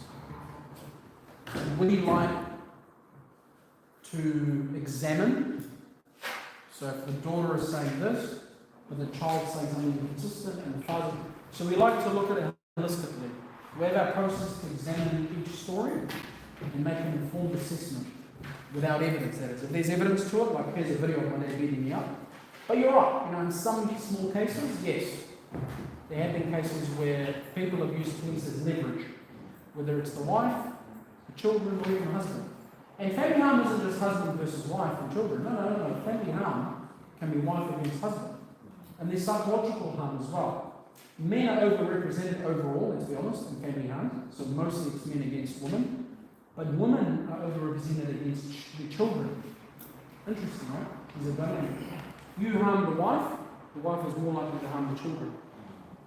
And the type of harm that a wife gives to a husband isn't necessarily always physical, it can be psychological. So, if you find yourself in that position, it's best to be frank with police. If you are questioned by police and they give you a Bill of Rights, which is you have the right to remain silent, you don't say anything, you don't actually have to say anything. You can instruct the lawyer before you say anything to police. If you don't have a lawyer, police can provide free lawyers for you. They're not our lawyers, they're the court lawyers.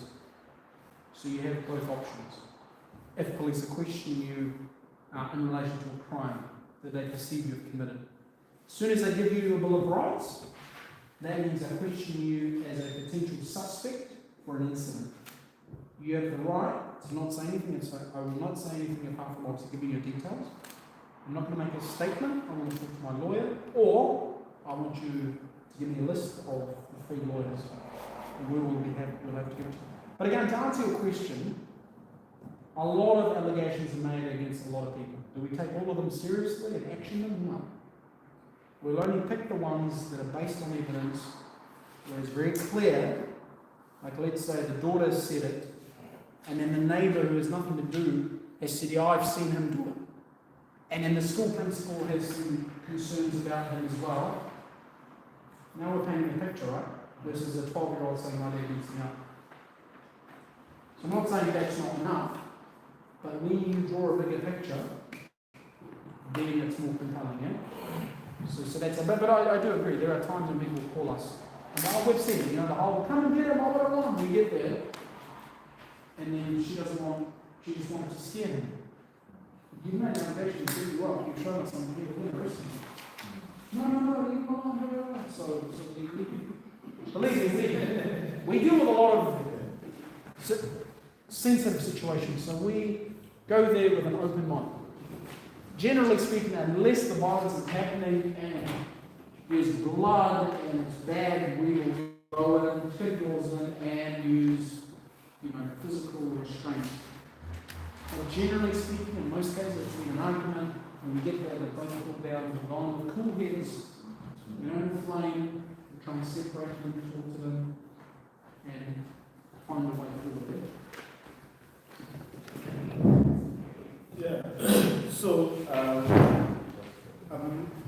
say what I want to say now, like probably as a newcomer into New Zealand. And what we have been told and what we have been always informed is that once the police gets involved in anything that involves family, that they always tend to listen to the woman, and they always tend to listen to the part of the children, ignoring the facts that the man brings. You understand? Yeah. So in such cases, you tend to see that such societies become a society that lacks discipline, because where we're from, you see the male as the epitome of discipline in the home. But in a society where they know that they can easily call up the police and tell on the father for instilling that iota of discipline in children and putting them in line, putting them in check, for them knowing the fact that they can easily pick up the phone and call the police, you know, it gives them that the infantry, that confidence to do whatsoever they deem fit. Is that a good thing? That's one. On the other hand, when I really moved into New Zealand and I was staying in the place, the apartment I was staying had a gang member. The gang member was the child to the owner of the house. So he comes around, messes up, drinks, takes drugs, and all those. And here I was, innocent me. I've never, I don't even know what drug looks like from when I was born till this age. So, but at any point in time, I open my door and I come out, there's this irritating smell in the entire apartment. And I go to this woman, I tell her, look, I didn't know the picture of this before I moved in. And, you know, there's this kind of information that has been passed. If you report to the police, the gang members will come and they'll kill you and stuff like that. You know, it was like hell for me. And on that, the woman in question, the owner of the apartment where I rented, was even being abusive, because she was also on drugs, both to the son and to the tenants, because we were two tenants. So the other guy, my co-tenant, what he does is, as soon as he gets back from work, he has place to go. But I have nowhere to go. I was just coming to New Zealand. I'm not telling on anybody. Well, what I'm just giving a scenario. I'm just trying to paint a picture. Now, I used to work 1 week offshore, and when I come back home, I needed to rest. Suddenly you start hearing noises, you start hearing music, and all those things. You know, in the beat to say, okay, keep it down. She said, fuck you, this is television racial slurs. And at that point, if you react in any way, if the police come in that instance, they will listen to what the woman says, and not what what I will say. Can I just, so I remember to answer your sorry, I don't need to. So the first question was about disparity between taking I know, so it's taking the side of the woman. Yeah. So, and then the other question was about the system is in place where children can just call the police, there's no respect, the man is no longer in any position on the hierarchy. Yeah. So look, it goes back to the topic of, answer that first, it goes back to the topic of culture and identity. I know, back home, the man is the model, there's a hierarchy, the man, the woman, the children, under God. That's kind of generally a rough concept.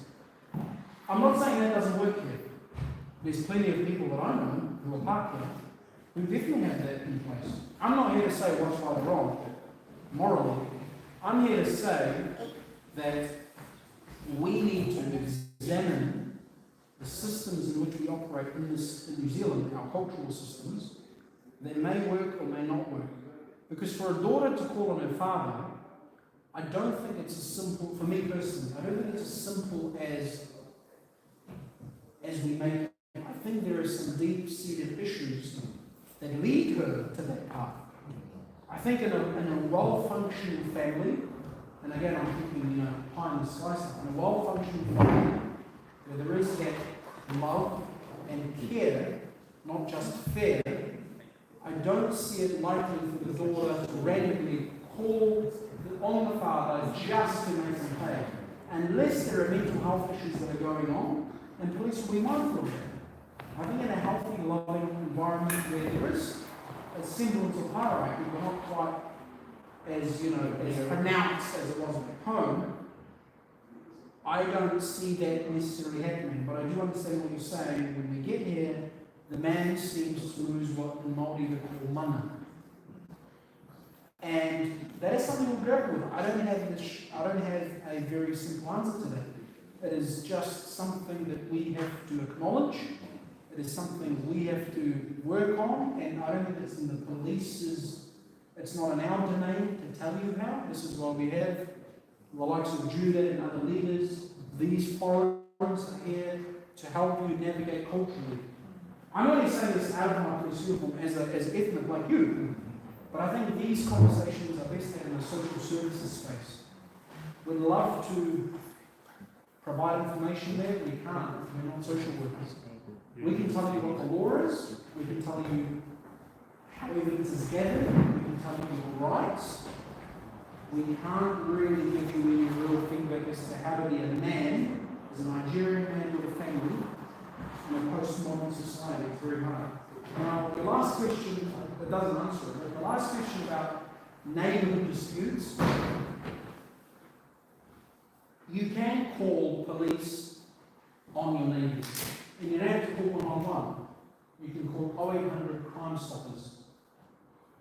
So if you Google it, send it to the gentleman. 0800 Crime Stoppers is a way in which you give the information of what's happening. We don't want to know who you are.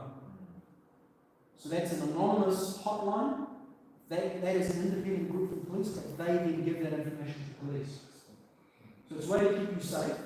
If you think you're safe, you call 0800 Crime Stoppers. You say, hi, flat number 16 on the street, there's weed being sold or marijuana being spoken, and I think something's going on. I don't want anything to do with it, but this is what's happening. You give that information, we want to know that information on who you are. That's one thing. Second thing is, if the place is a city council accommodation or if it's kind of order, you need to let them know. And I know, I'm not getting political, under a certain government, but it was a lot much harder for landlords to take any action. But I know under this government, I think Julie will know more, there's a lot more teeth to the legislation. I mean, if you make the right complaint to the right people, whether it's kind of or the city council, and you've got some evidence, I think they should be taking action. And the evidence could be that if you hear swearing, banging, just video it without them seeing you. So you're not going to go, hey, just stay on the video. So you know, it's 3 in the morning and you hear shouting and swearing and somebody's killing someone, video it. We want to hear what's going on. Submit that to maybe police, honestly, submit that to kind of order, submit that to the landlords. This is not on. Worst case scenario, go to the tribunal, TNC tribunal, and say no one's doing anything. TNC tribunal online. Just give them a call. Family courts, the civil court say, look, this is going on. No one's doing anything about it. Noise control is another element. So that's the city council, noise control. Anything after 10 or 11 p.m. shouldn't be allowed. They can come and they have the power to seize whatever device that is making noise. So if it's their radio, they can seize it. If it's a microphone, they'll seize it. But what they do is they come around, they hear, they test it themselves, and they'll determine, yes, it's too loud, or no, it's fine. So noise control, firstly, if it's something illegal going on, Crime Stoppers, if you don't want to call 111, Crime Stoppers, anonymous tip-offs, this is what's happening, I've got some evidence. Noise control, that's the local council. Tenancy issues, just somebody's being annoying in the elevator and whatever, that's the landlord, who the landlord is, throwing the water, whatever the council is.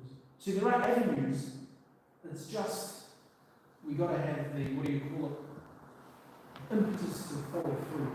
That's where we kind of sometimes, I think, we fail as it's annoying us, or we don't need to do that. And so it continues. And I know it's hard. It's hard. Living in a flat situation, it is hard because no matter how many door knocks, noise control do, and other people do, at the heart of it, my understanding, it's mental health. Mental health doesn't go away by a couple of door knocks or a couple of police interventions. Mental health is there and it stays. And so you've got to then make a decision. If nothing's happening, is my mental health, do I move? And I know it costs, but actually, if this person ain't going to move, legally he can't be moved, and she can't be moved, what impact is it having on these? What is the worst thing? Yeah, so thank you for that answer. So, just to ask, I want to know, when you started, you started pitching the place, and looking at people of color in New Zealand police, how safe are they in the New Zealand police force? New Zealand police, they are not like the Nigerian police force. New Zealand police service, yeah. How safe are they? You mean like internally in the organisation? Or internally and externally? Both. I can only speak on my perspective. I mean, overall, I wouldn't be here. I've been here 17 years. If I wasn't, and I'm only speaking for myself, if I have my perceptions. If I wasn't fully culturally safe, I don't think I would have been here 17 years. I've got options. I mean, is it a cultural adjustment like any workplace? Absolutely. And this is a high intensity, stressful job. So I don't think it's necessarily a cultural adjustment to a particular faith or a particular ethnicity. I think it's a cultural adjustment to the demand. I mean, when you first start, you're shift work. I mean, I don't care if you're black, white, brown, yellow, you're human. And if you're not sleeping enough and you're doing all sorts of hours and you're dealing with the worst of the worst every day, day in, day out, it's gonna drain you. And I'm not gonna lie about it. I mean, is it exciting? Yes. Do you help them? Absolutely. There's no other job. What job can say I saved 10 people's lives in a week? What job can say I took this lady who was jumping off the bridge and I saved her life? What job can say there was a woman who was going to be killed by her husband that we intervened? What job can say there was a meth addict who was going to kill himself and we put him on the right program, 1 year later now he's drug free? Not many jobs. But does it come with risks? Yes. Does it come with soul taxing? Yes. So for me it was adjusting to the culture of what it means to be a police officer. And not only that, you're always on show. So if I walk away, once this is gone, and walk away, we all say, let's go to the bar, have a drink, I'm always aware. Because if I am drunk and being silly, I'm not abiding by the values that we have, which is integrity, professionalism, whatever. And I'm not following what I preach. Because I'm out there telling people, hey, don't be drunk, and yet I'm drunk. Number two, let's say, I'm just using a silly example, let's say you're a mechanic, and I'm a police officer, and we have children playing soccer on the weekend. And we get angry at the ref, you see it, parents go, oh, my son wants to have a red card, and da. If you go on the pitch and you get into a fight with the ref, headlines don't care. No, I'm not picking on your profession, it's just, auto electrician has a verbal argument with the referee on Saturday. But police officer off duty has a fight with a drunk and disorderly police officer. Now you get into a fight, I don't know, the taxi driver gets into a fight with a patron, I'm not going to make news, police officer gets into a punch up in a corny place.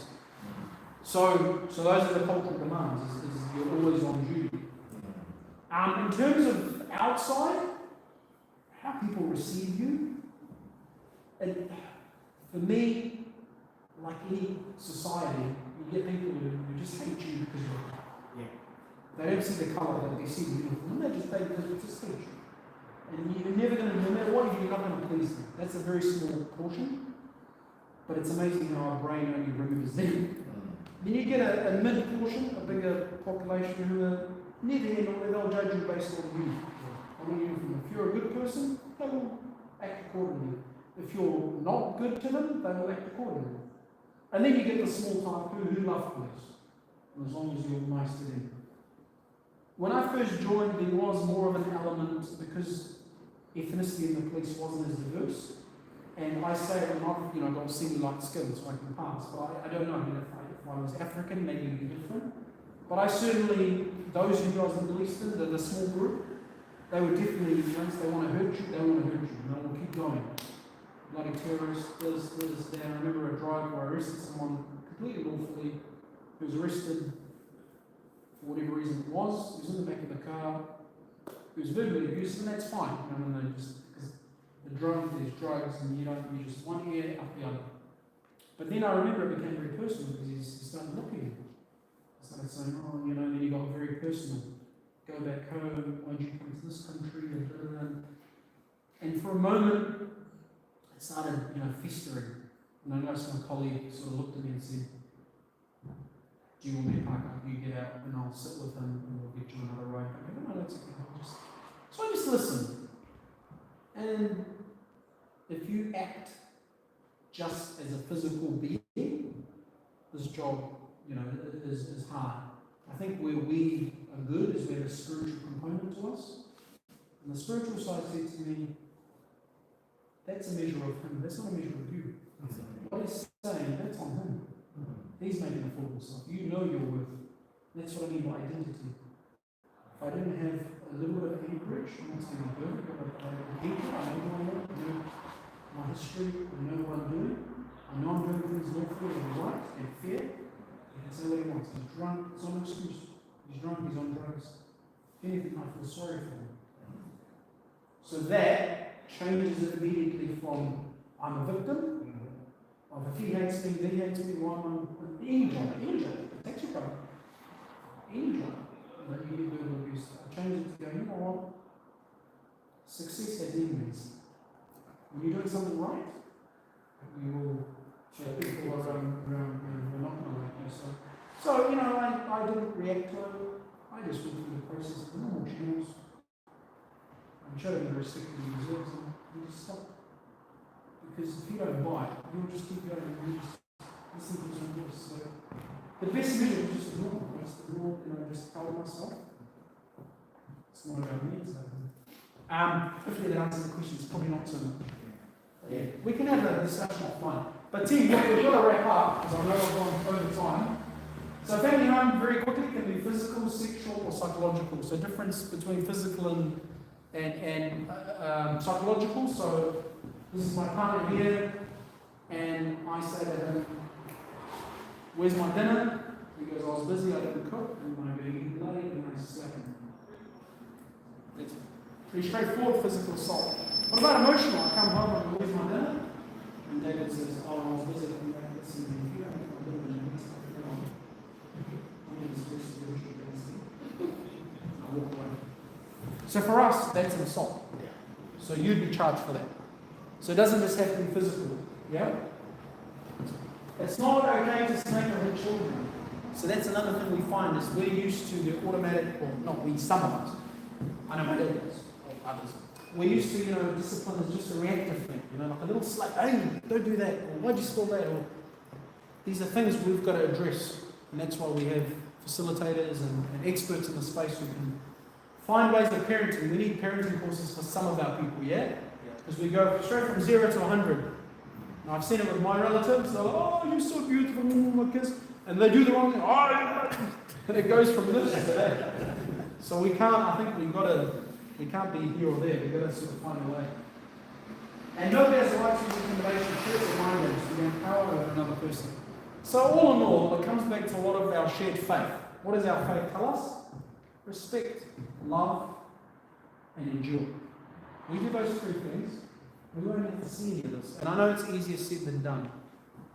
Stick by those principles, you can't go wrong. Family violence is a crime, it is not a private matter. We know it can be sexual, psychological, even sexual. So one thing we find outside of the family harm matter is the concept of consent, right? So I'm not just saying this because of your background, I'm saying it to every male interaction I have is the concept of consent. Some men, I'm talking about men here today, because men are here, get in trouble. So 20 years ago, it was a bit different. Now, there's a lot more problem where men are now being accused of sexual abuse or sexual unlawful connection because they may have misunderstood consent. Does anybody know what does consent mean in a sexual way? Yes. Yeah. So basically consent can be withdrawn at any time. Let's say you're interested in somebody, you're at a nightclub, whatever, you start getting a little bit, close, you're liking it, they're liking it, I'm not saying you're into, they're liking it, and then you go home together. They tell you, I want to take you home. Seems like, okay, well, this is all going well. And then you get close, and you start kissing whatever, and then she or he or they say, no, let's stop. I'm sorry, I'm not interested in. Consent stops. Doesn't matter that you're hooking up an hour ago. It doesn't matter that he took you home. It doesn't matter. You can't imply consent. Consent is stopped, whether it's a push away, whether it's a verbal leave me alone. Consent stops. And just make it very clear. Get out of the fog. And just, no. I know that sounds very methodical, but just ensure that you've understood it right, because a lot of people get caught in it. Well, but she wanted it, or he wanted it, he was doing this to me in the club. Yeah, then. Or you might even be in the process of romantic connection, and then they say stop. So we've got to be very clear with this. They say don't guess the yes. And I've seen people get burnt by this, yeah? It's very serious. And also, young people hooking up or, getting involved with people who are drunk. My advice is don't. Doesn't matter if you're drunk. If you know they're drunk, do not go there. You need to get them a taxi and say you need to go home and tell your friends to take you home or they or whatever. So don't, you can get yourself in a lot of trouble. Just be safe, make sure the other person is safe. And a drunk person can say there was no consent. Because quite intoxicated people can give proper consent. So it could be argued in court, on what basis did my client give you consent for you to do this? And, That's a bit of a gray area. Yeah, it is. And it can also be recognized in terms of accusing you of doing it without consent. So how do you get that? I mean, honestly, get a good lawyer. I think you need a really good lawyer if you're in trouble like that. I think, look, just do what is prudent, and sometimes witnesses help.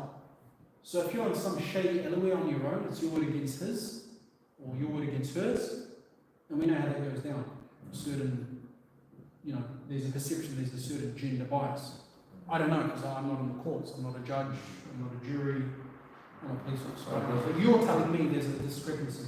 So if it's somewhere where it's maybe you're in a club and you have friends there, and they see what's going on, they see, they may have some validity. I know some people, like you're saying, that it's actually not uncommon, who literally, they go to that person, they go, listen, I'm going to take a video of you and I, hey, if that keeps you safe, I'm not telling you to do this, I'm just saying this is what I've seen or heard. Hey, I'm here, sorry, your name is, and what's the time? It's 3 in the morning, and I'm just going to make 2 miles up in 2 hours. How do you feel?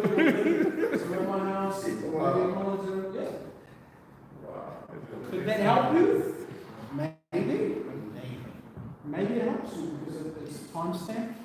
Again, I don't have an answer to your question. It is a grey area because at the end of the day it comes down to their word against their word, and it's the courts who determine. But do whatever it is to keep you safe. Just don't go there. Yeah. This is what you said. Sorry, I just got Is there anything like consent within marriage? Even in marriage, a good, really good question. So even consent can be drawn in marriage. Yes. So just because you're married, or just because she is your girlfriend, or you're her boyfriend, or they are your boyfriend, or whatever it is, that's why it comes back to everybody is free. We've said the principle is everybody is free from physical, sexual harm, or manipulation, or anything that is untoward. Right? Doesn't matter if it's your partner. So if literally you're married and your partner says, I don't want to have intercourse or whatever it is you want, and it has been found that you've pushed yourself on that person without the consent, yes. Literally, don't make a complaint. You're going to be in trouble. If there's enough evidence, yes. So even in marriages. Because that's still considered rape. So if you impose yourself on your significant other when they clearly don't want it, and they complain, it could be seen as rape. I'm not saying every partner does this. I don't have the steps on it. What I'm saying is you need to know the law, and the law is very clear. It doesn't matter who it is. If they say no, you don't. It can't be any more clear than that. It's not limited to a stranger, it's your wife, your partner, significant other, whatever it is. Team, I think we've covered a lot of stuff, a lot of it's gory, a lot of it is just really, really quickly. So these are some stats, if you wanted some stats. New Zealand is ranked one of the worst in the developed countries for family harm. So we're overrepresented per population. It is estimated that only 33% of family violence cases are reported. So there's a lot of underreporting. Like I said, not everyone reports everything. Right? And we're only as good as what you tell us. On average, police attend a family violence episode every 4 minutes. Is across New Zealand. 67% of family violence episodes still remain unreported. Nearly half, this is the scary part, nearly half of all homicides are not stranger versus stranger, it's loved one killing a loved one. Nearly half of all homicides and reported violent crimes are related to family violence. Can you believe that? If I said to you, what percentage of people who murder people are family members, you'd be like, oh, you know, something small, right? 50%. It's not that murderer lurking in the dark anyway. No, it's an uncle, it's a cousin, it's a brother, it's a husband, it's a wife. Okay? Research suggests that 1 in 3, 33% of New Zealand women have experienced physical or sexual intimate partner violence.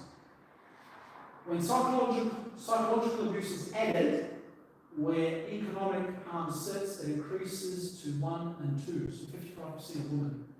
1 in 8 men reported being victims of family violence, so obviously the stats are skewed towards men generally being the biggest perpetrators of family harm. But it goes both ways, but generally men are more prevalent. Gay, lesbian, and bisexual adults experience intimate partner, physical and sexual violence more than twice as often as other New Zealanders. So in our diverse communities, they suffer more. It could be argued, is that what's happening, or is it the reporting? I don't know. It could be more reporting, more transparent reporting in a certain community than the other. So for example, I know that in our ethnic stats, when it comes to crime, we're underrepresented. Quite under, so like I've just plucked a number, let's say we account for 20% of the population, we probably only account for about 5% of all crime. Is that actually accurate? I don't think so. I think we, ethnic people, are less likely to report it based on our perceptions of trust and confidence in police or other services. So we can't sit there and go, oh, we look great, there's nothing to do. No, I would question that and say actually there's underreporting in our communities.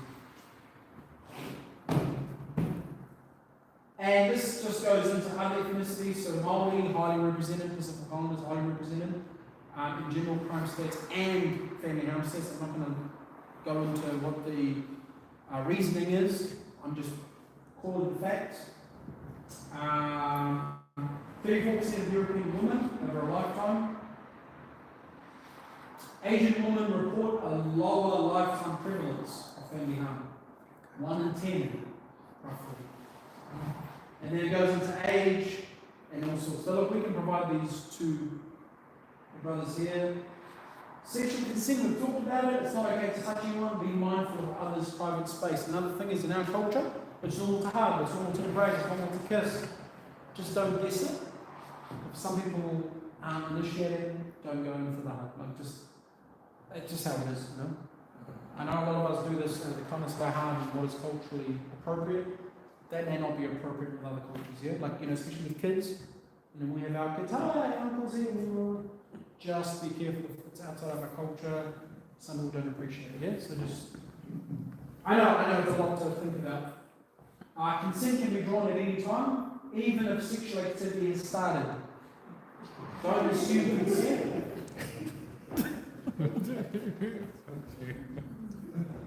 And consent cannot be legally given by someone under 16. So, under 16, it's a no-no, statutory rape. That's it. And I think we've asked the questions. I mean, it's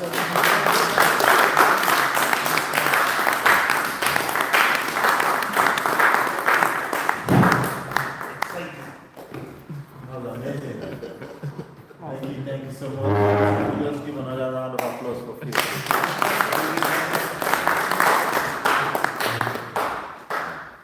Thank you everybody for your patience and thank you for your attention as well. It's been so interesting having this space for us to chat and have open heartfelt conversations and be able to ask you some questions that today for us. I can see lots of people smiling. Tunde is smiling. Because the vision of conflict. For the bachelors, for people like you, we know what to do. So yes, it's interesting. So thank you everybody. We're going to wrap up now, and I think. Can I have a quick photo with everyone? Yes, please. Is that alright, Tim? Yeah. Just to tell my boss I was actually working.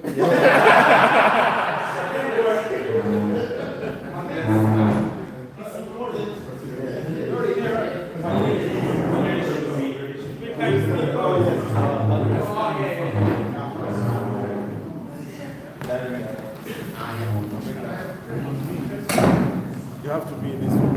I have to find a way.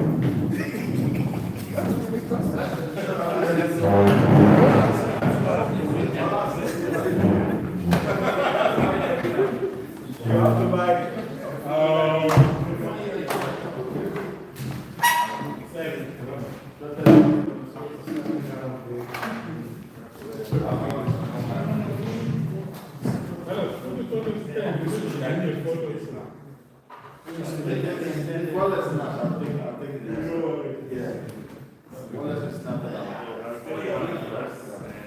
So what we'll say is, don't guess the yes.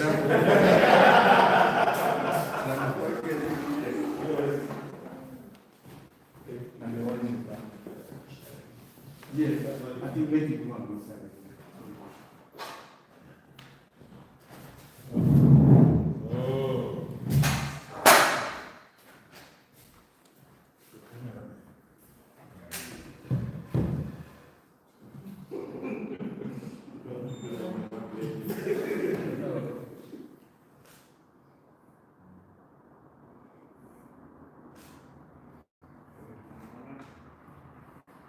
Everybody in?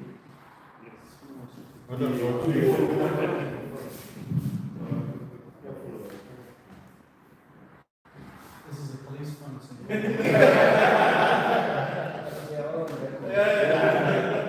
Facial recognition.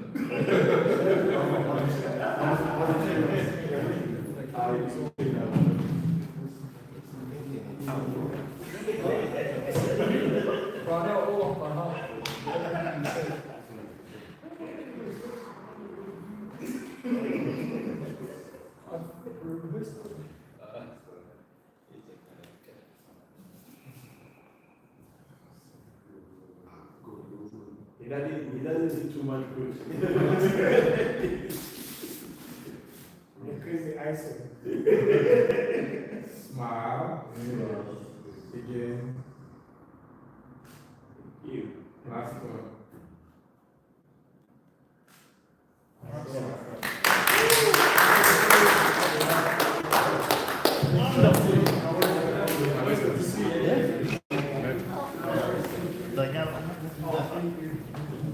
also the Nigerian accent.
Like, let me take a look.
Thanks, team.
I don't know if I go to session. Nothing they can do. I don't know.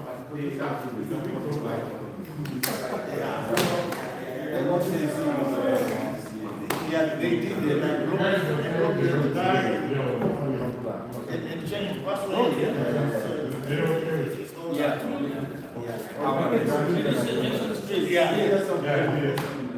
Yeah, where about? I don't know, let's put this. We'll begin. Thank you so much, man.